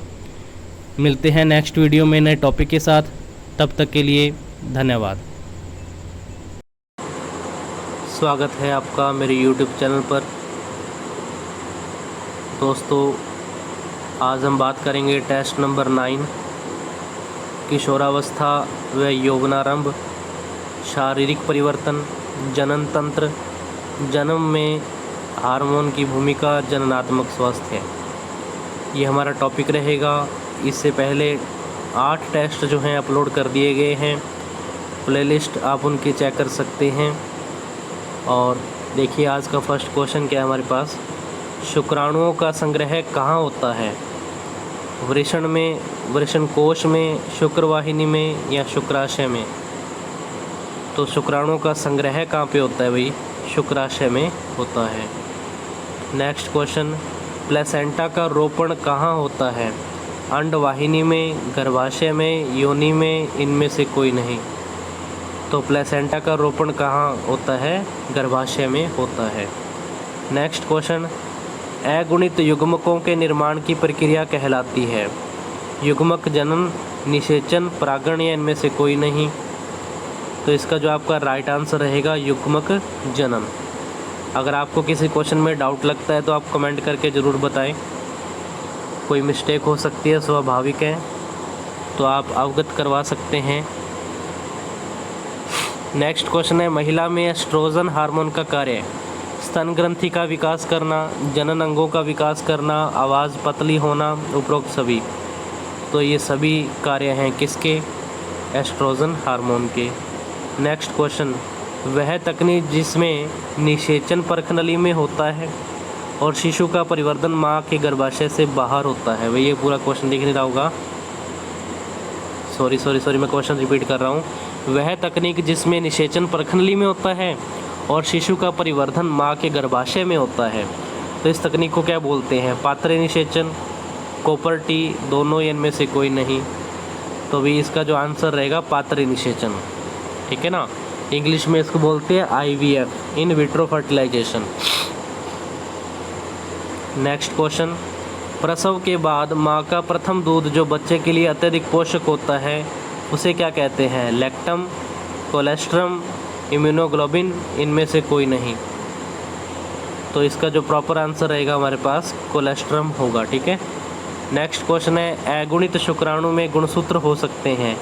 22+X, 22+Y, उपरोक्त दोनों और XX। तो अगुणित शुक्राणु में गुणसूत्र हो सकते हैं, पहला और दूसरा दोनों ही सही है, इसलिए दोनों इसका आंसर होगा, ठीक है ना। नेक्स्ट क्वेश्चन है, प्रसव के समय प्यूबिक क्षेत्र को चौड़ा करने का कार्य किस हार्मोन का है? Vasopressin, prolactin, oxytocin, relaxin. तो इसका जो आंसर रहेगा फाइनल रिलैक्सिन होगा। PDF आपको इन क्वेश्चंस की टेलीग्राम चैनल पर मिलती है, जिसका लिंक डिस्क्रिप्शन में आपको मिल जाएगा। देखिए नेक्स्ट क्वेश्चन क्या है हमारे पास, युग्मनज में होने वाले लगातार समसूत्री विभाजन को कहते हैं? विसरण, विरचन, विदलन या वीर्यसेचन? क्या है इसका राइट आंसर? विदलन होगा, क्लीवेज इंग्लिश में बोला जाता है। नेक्स्ट क्वेश्चन है हमारे पास, शुक्राणु के एक्रोसोम भाग में, मैं क्वेश्चन दोबारा रिपीट करता हूँ, शुक्राणु के एक्रोसोम भाग से किसका स्राव होता है? हार्मोन का, एंजाइम का, रक्त का या इनमें से कोई नहीं। तो एक्रोसोम भाग से किसका स्राव होता है? एंजाइम का होता है। उस एंजाइम का अगर आपको नाम पता है तो आप कमेंट करके ज़रूर बताएं, ताकि मेरे को ये भी पता लगे कि आप वीडियो लास्ट तक देखते हैं। संपूर्ण शुक्राणु संरचना का निर्माण किससे होता है? गोल्जिकाय, माइटोकॉन्ड्रिया, तारकाय, उपरोक्त सभी। तो राइट आंसर रहेगा उपरोक्त सभी से। नेक्स्ट क्वेश्चन, प्राथमिक नर लैंगिक अंग है? वृषण, शिशन, शुक्राशय या शुक्रवाहिनी? तो वृषण जो है प्रथम क्या है? नर लैंगिक अंग है। गर्भ का निर्धारण करने वाले हार्मोन का नाम क्या है? वैसोप्रेसिन, प्रोजेस्टेरॉन, एस्ट्रोजन या एंड्रोजन? तो इसका जो आपका आंसर रहेगा प्रोजेस्टेरॉन होगा। ठीक है। नेक्स्ट क्वेश्चन हमारे पास, यदि X गुणसूत्र युक्त शुक्राणु अंडाणु को निषेचित करता है तो जन्म होगा पुत्र का, पुत्री का, अविवर्णीय, इनमें से कोई नहीं। तो भाई किसका जन्म होगा? पुत्री का होगा। ठीक है ना। नेक्स्ट क्वेश्चन, गर्भाशय की दीवार में कनमांकुचन को नियंत्रित करने वाले हार्मोन को कहा जाता है? Oxytocin, thymosin, vasopressin, oestrogen? तो कर्मांकुचन किसके कारण होता है भाई? ऑक्सीटोसिन हार्मोन के कारण होता है। फर्स्ट ऑप्शन इसका राइट रहेगा। प्राथमिक मादा लैंगिक अंग है? गर्भाशय, योनि, अंडाशय, इनमें से कोई नहीं। तो प्राथमिक मादा लैंगिक अंग कौन सा है भाई? इसका जो राइट आंसर होगा अंडाशय। नेक्स्ट क्वेश्चन है, गर्भ निरोधक उपाय है? कॉपर टी, पिल्स, कॉन्डम, उपरोक्त सभी? तो उपरोक्त सभी इसका आंसर रहेगा। माफ़ करना दोस्तों अगर आपको ये क्वेश्चन को सुनते हुए अगर अजीब लगा हो तो इसके लिए मैं माफ़ी चाहता हूँ, लेकिन विषय हमारा विज्ञान है, जागरूक होना हमारी जिम्मेवारी बनती है। जनता को भी जागरूक करना बहुत ज़रूरी है। आज के समय में जनसंख्या जिस प्रकार से वृद्धि कर रही है, तो ये विज्ञान के अगर आप नज़रिए से क्वेश्चन देखते हो तो इसमें कोई भी गलत नहीं है, कुछ भी गलत नहीं है इसमें। ठीक है ना। मासिक चक्र या रज चक्र की शुरुआत को कहते हैं? रजोदर्शन, रजोनिवृत्ति, वैसेक्टोमी या ट्यूबेक्टोमी? तो मासिक चक्र या रज चक्र की शुरुआत को कहते हैं रजोदर्शन। नेक्स्ट क्वेश्चन है, मानव जीवन की प्रथम कोशिका है? युग्मक, युग्मनज, युग्मक जनन, जनद? तो युग्मनज जो है मानव जीवन की प्रथम कोशिका है। नेक्स्ट क्वेश्चन देखिए, प्रमुख मानव नर लिंग हार्मोन है? आपको बताना है प्रमुख मानव नरलिंग हार्मोन कौन सा है? एस्ट्रोजन, प्रोजेस्टेरॉन, टेस्टोस्टेरोन, वैसे दोनों? तो इसका जो आंसर होगा टेस्टोस्टेरोन होगा। ठीक है ना। और मादा जो हार्मोन है वो कौन से हैं? एस्ट्रोजन और प्रोजेस्टेरॉन। लैंगिक जनन हेतु उत्तरदायी कोशिकाओं का निर्माण होता है? यौवनारंभ में, प्रौढ़ावस्था में, वृद्धावस्था में, इनमें से कोई नहीं। तो यौवनारंभ में। ठीक है ना। नेक्स्ट क्वेश्चन है, निम्न में से नर जनन अंग नहीं है? वृषण, वृषणकोश, प्रोस्टेट ग्रंथि, उपरोक्त में से कोई नहीं। तो निम्न में से नर जनन अंग कौन सा नहीं है? तो इसका जो आपका राइट आंसर होगा उपरोक्त में से कोई नहीं। आपको ये बताना है कि नर जनन अंग कौन सा नहीं है। इनमें से तो तीनों ही हैं, तो अभी तक तो अपने को आंसर मिला ही नहीं था इसमें, इसलिए आंसर फाइनल इसका क्या मानेंगे? इनमें से कोई नहीं है। ऐसा कोई नहीं है जो इनमें से नर जनन अंग नहीं हो, बल्कि ये तीनों ही हैं। ठीक है ना। नेक्स्ट क्वेश्चन, प्रोस्टेट ग्रंथि है? अंतःस्रावी, बहिस्रावी, मिश्रित या इनमें से कोई नहीं? तो एक ऐसी ग्रंथि है भाई, बहिस्रावी ग्रंथि है। मादा जनन अंग योनि का वातावरण कैसा होता है? अम्लीय, क्षारीय, उदासीन या इनमें से कोई नहीं? तो अम्लीय इसका आंसर होगा। और अम्लीय किसके कारण होता है आप कमेंट करके बताना। प्रजनन की अवस्थाएं हैं? युग्मक जनन, निषेचन, विदलन तथा भ्रूण का रोपण और प्रसव, उपरोक्त सभी? तो ये प्रजनन की अवस्थाएं हैं, उपरोक्त सभी इसका आंसर होगा। नेक्स्ट, तो टोटली आपके 25 क्वेश्चन थे, कंप्लीट हो चुके हैं फ्रेंड्स। आपको वीडियो कैसा लगा? प्लीज़ आपका जो कमेंट है वो मोटिवेशन का काम करता है, तो आप कमेंट करके ज़रूर बताएं आपको ये क्वेश्चन कैसे लगे। ऐसे ही ऑथेंटिक मटेरियल पाने के लिए चैनल से जुड़े रहें, सब्सक्राइब करें, वीडियो को लाइक कीजिए, शेयर कीजिए। और लिंक जो है आपको PDF इसकी जो है टेलीग्राम चैनल पे मिलती है, जिसका लिंक आपको डिस्क्रिप्शन में मिल जाता है। आप वहाँ से इसको डाउनलोड भी कर सकते हैं। ठीक है ना। मिलते हैं नेक्स्ट वीडियो में नए टॉपिक के साथ, तब तक के लिए धन्यवाद। स्वागत है आपका मेरे YouTube चैनल पर। स्टार्ट करते हैं आज का सेशन। ये टेस्ट नंबर 10 है, कोशिका, पादप और जंतु कोशिका की संरचना एवं कार्य, कोशिका विभाजन। फर्स्ट क्वेश्चन है फ्रेंड्स, सबसे छोटी कोशिका है? आपको बताना सबसे छोटी कोशिका कौन सी है? शुक्राणु, माइकोप्लाज्मा, अंडाणु, इनमें से कोई नहीं। तो सबसे छोटी कोशिका आंसर रहेगा माइकोप्लाज्मा। मानव शरीर की सबसे छोटी कोशिका पूछे तो शुक्राणु है, और मानव शरीर की सबसे बड़ी कोशिका पूछे तो अंडाणु है, लेकिन सीधा लिखा है सबसे छोटी कोशिका, तो उत्तर क्या रहेगा माइकोप्लाज्मा। नेक्स्ट क्वेश्चन हमारे पास, कोशिका के क्षतिग्रस्त होने पर कौन सा कोशिकांग सर्वाधिक प्रभावित होता है? राइबोसोम, लाइसोसोम, ऑक्सीसोम या मीजोसोम? तो इसका जो आपका राइट आंसर होगा लाइसोसोम होगा। नेक्स्ट क्वेश्चन है, जंतु कोशिका में नहीं पाया जाता है? माइटोकॉन्ड्रिया, केंद्रक, प्लास्टिड या कोशिका द्रव्य? तो जंतु कोशिका में प्लास्टिड नहीं पाया जाता, लवक नहीं पाया जाता। लवक केवल किस में पाए जाते हैं? पादप कोशिका में पाए जाते हैं। जीवित कोशिका की खोज किसने की है? Robert Hooke, Robert brown, Robert Koch या ल्यूवेनहॉक? तो जीवित कोशिका की खोज की है ल्यूवेनहॉक ने। और वहीं जो मृत कोशिका की बात करें तो इसकी खोज किसने की है? रॉबर्ट हुक ने की थी। अंतःप्रद्रवी जालिका में संश्लेषित पदार्थ बंद किए जाते हैं किसमें? गोल्जिकाय में, राइबोसोम में, केंद्रिका में या केंद्रक में? तो अंतःप्रद्रवी जालिका में बनने वाला जो पदार्थ है कहाँ बंद किया जाता है? पैकेजिंग कहाँ पे होती है? गोल्जिकाय में होती है। नेक्स्ट क्वेश्चन, ध्रुव तर्कुतंतु का निर्माण होता है केंद्रक द्वारा, केंद्रिका द्वारा, राइबोसोम द्वारा या तारकाय द्वारा? तो इसका निर्माण किसके द्वारा होता है? तारकाय द्वारा होता है फ्रेंड्स।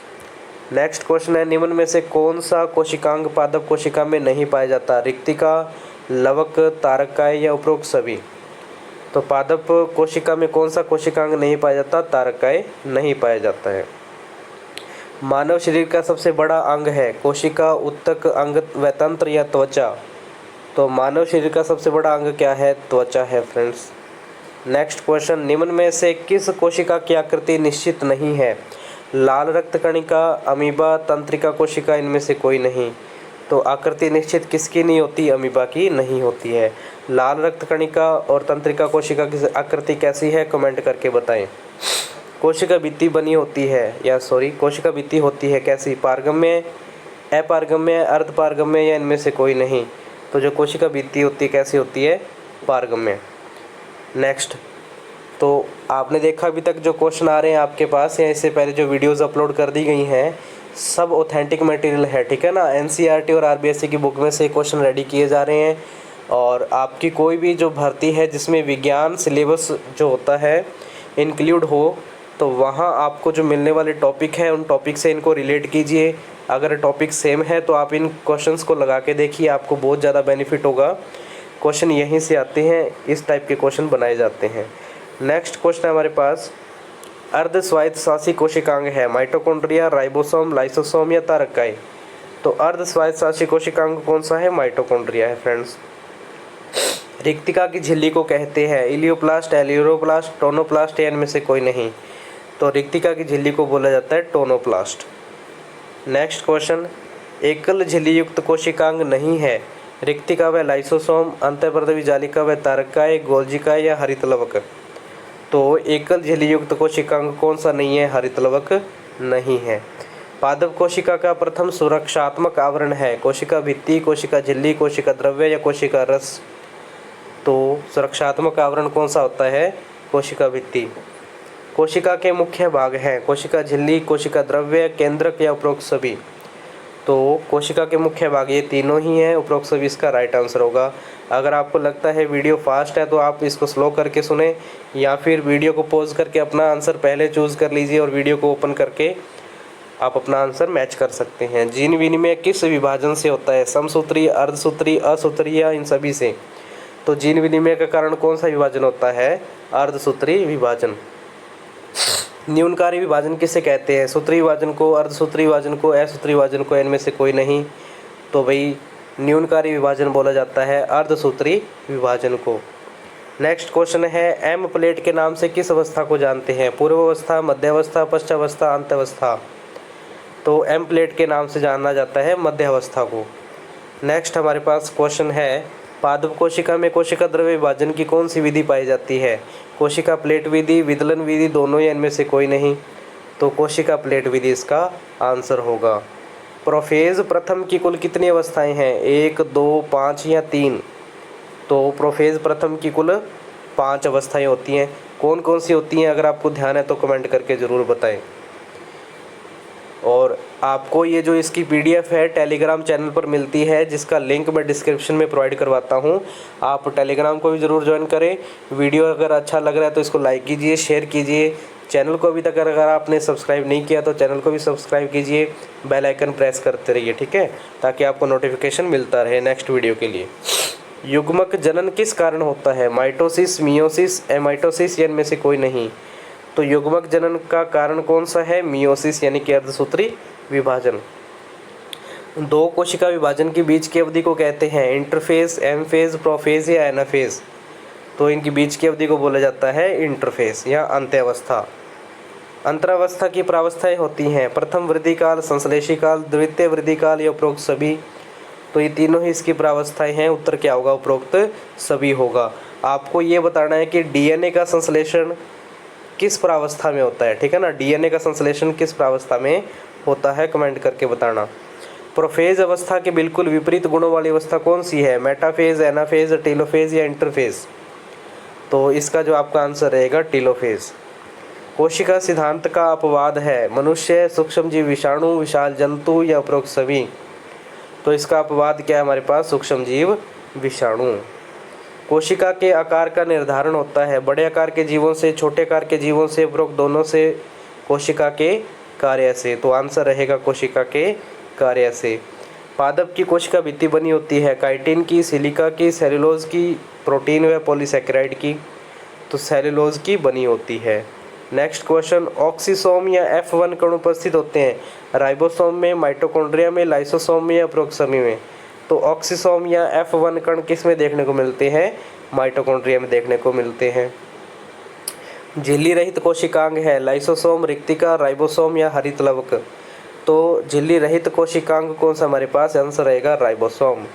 नेक्स्ट क्वेश्चन है, माइटोकॉन्ड्रिया व हरित लवक में राइबोसोम होते हैं 70S, 80S, 100S या 10S। तो इसका जो आपका राइट आंसर होगा 70S प्रकार के राइबोसोम पाए जाते हैं माइटोकॉन्ड्रिया और हरित लवक में। देखो फ्रेंड्स, इसमें जो S वर्ड है इसका क्या मतलब है, अगर आपको ध्यान है तो कमेंट करके ज़रूर बताना।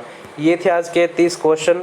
टॉपिक था हमारा कोशिका, पादप और जंतु कोशिका की संरचना एवं कार्य और कोशिका विभाजन। मिलते हैं नेक्स्ट वीडियो में नए टॉपिक के साथ, तब तक के लिए धन्यवाद। स्वागत है आपका मेरे YouTube चैनल पर। आज हमारा टेस्ट नंबर 11 है। इससे पहले 10 जो टेस्ट हैं आपके, उनकी वीडियोस अपलोड कर दी गई हैं इस चैनल पर, आप उनको एक बार ज़रूर देखें। आज का टॉपिक है पौधे के प्रकार व भाग, पादपों में पोषण, श्वसन एवं उत्सर्जन। ये टॉपिक रहेगा। इससे संबंधित कुछ इम्पोर्टेंट क्वेश्चन हैं। फर्स्ट क्या है, निम्न में से किसका तना हरा होता है? शाक, झाड़ी, वृक्ष या इनमें से कोई नहीं। तो इनमें से तना हरा होता है शाक का, ठीक है। नेक्स्ट वीडियो, जल निगमी पादप है। आपको बताना है जल निगमी पादप कौन सा है? जलकुंभी, हाइड्रिला, वेलिसनेरिया, उपरोक्त सभी। तो जल निगमी पादप कौन सा इनमें से? हाइड्रिला इसका आंसर रहेगा। खाद्य संग्रहण हेतु जड़ का उदाहरण नहीं है? मूली, डहेलिया, गाजर, शकरकंद। तो खाद्य संग्रहण हेतु जड़ का उदाहरण नहीं है, आंसर रहेगा डहेलिया। नेक्स्ट क्वेश्चन है, वृहत मात्रिक पोषक तत्व नहीं है? Potassium, calcium, magnesium, copper. तो इसका जो राइट आंसर होगा कॉपर। नेक्स्ट, अमरबेल उदाहरण है? अमरबेल उदाहरण है परजीवी, परपोषी, स्वपोषी, कीटभक्षी। तो अमरबेल उदाहरण है परजीवी का, ठीक है ना। परजीवी है ये अमरबेल, जिसका एक नाम होता है कसकटा भी इसको बोला जाता है। घटपर्णी पादप रूपांतरित रूप है? पत्ती का, तने का, जड़ का या इन सभी का? तो ये किसका रूपांतरित रूप है? पत्ती का। मृतजीवी पादप नहीं है?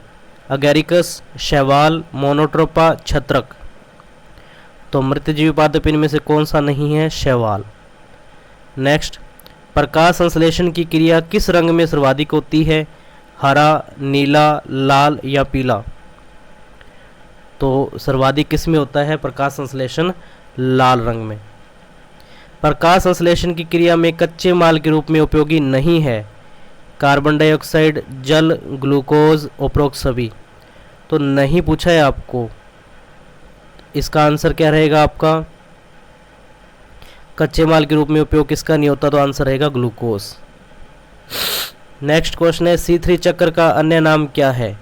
केल्विन, क्रेब्स चक्र, कैरोल चक्र या कैम चक्र?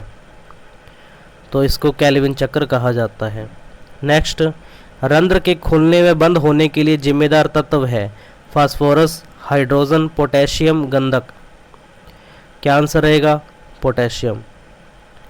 नेक्स्ट, जल का प्रकाशिक अपघटन होता है मैग्नीज व कैल्शियम द्वारा, मैग्नीशियम व कॉपर द्वारा, मैग्नीशियम व क्लोरीन द्वारा या इनमें से कोई नहीं।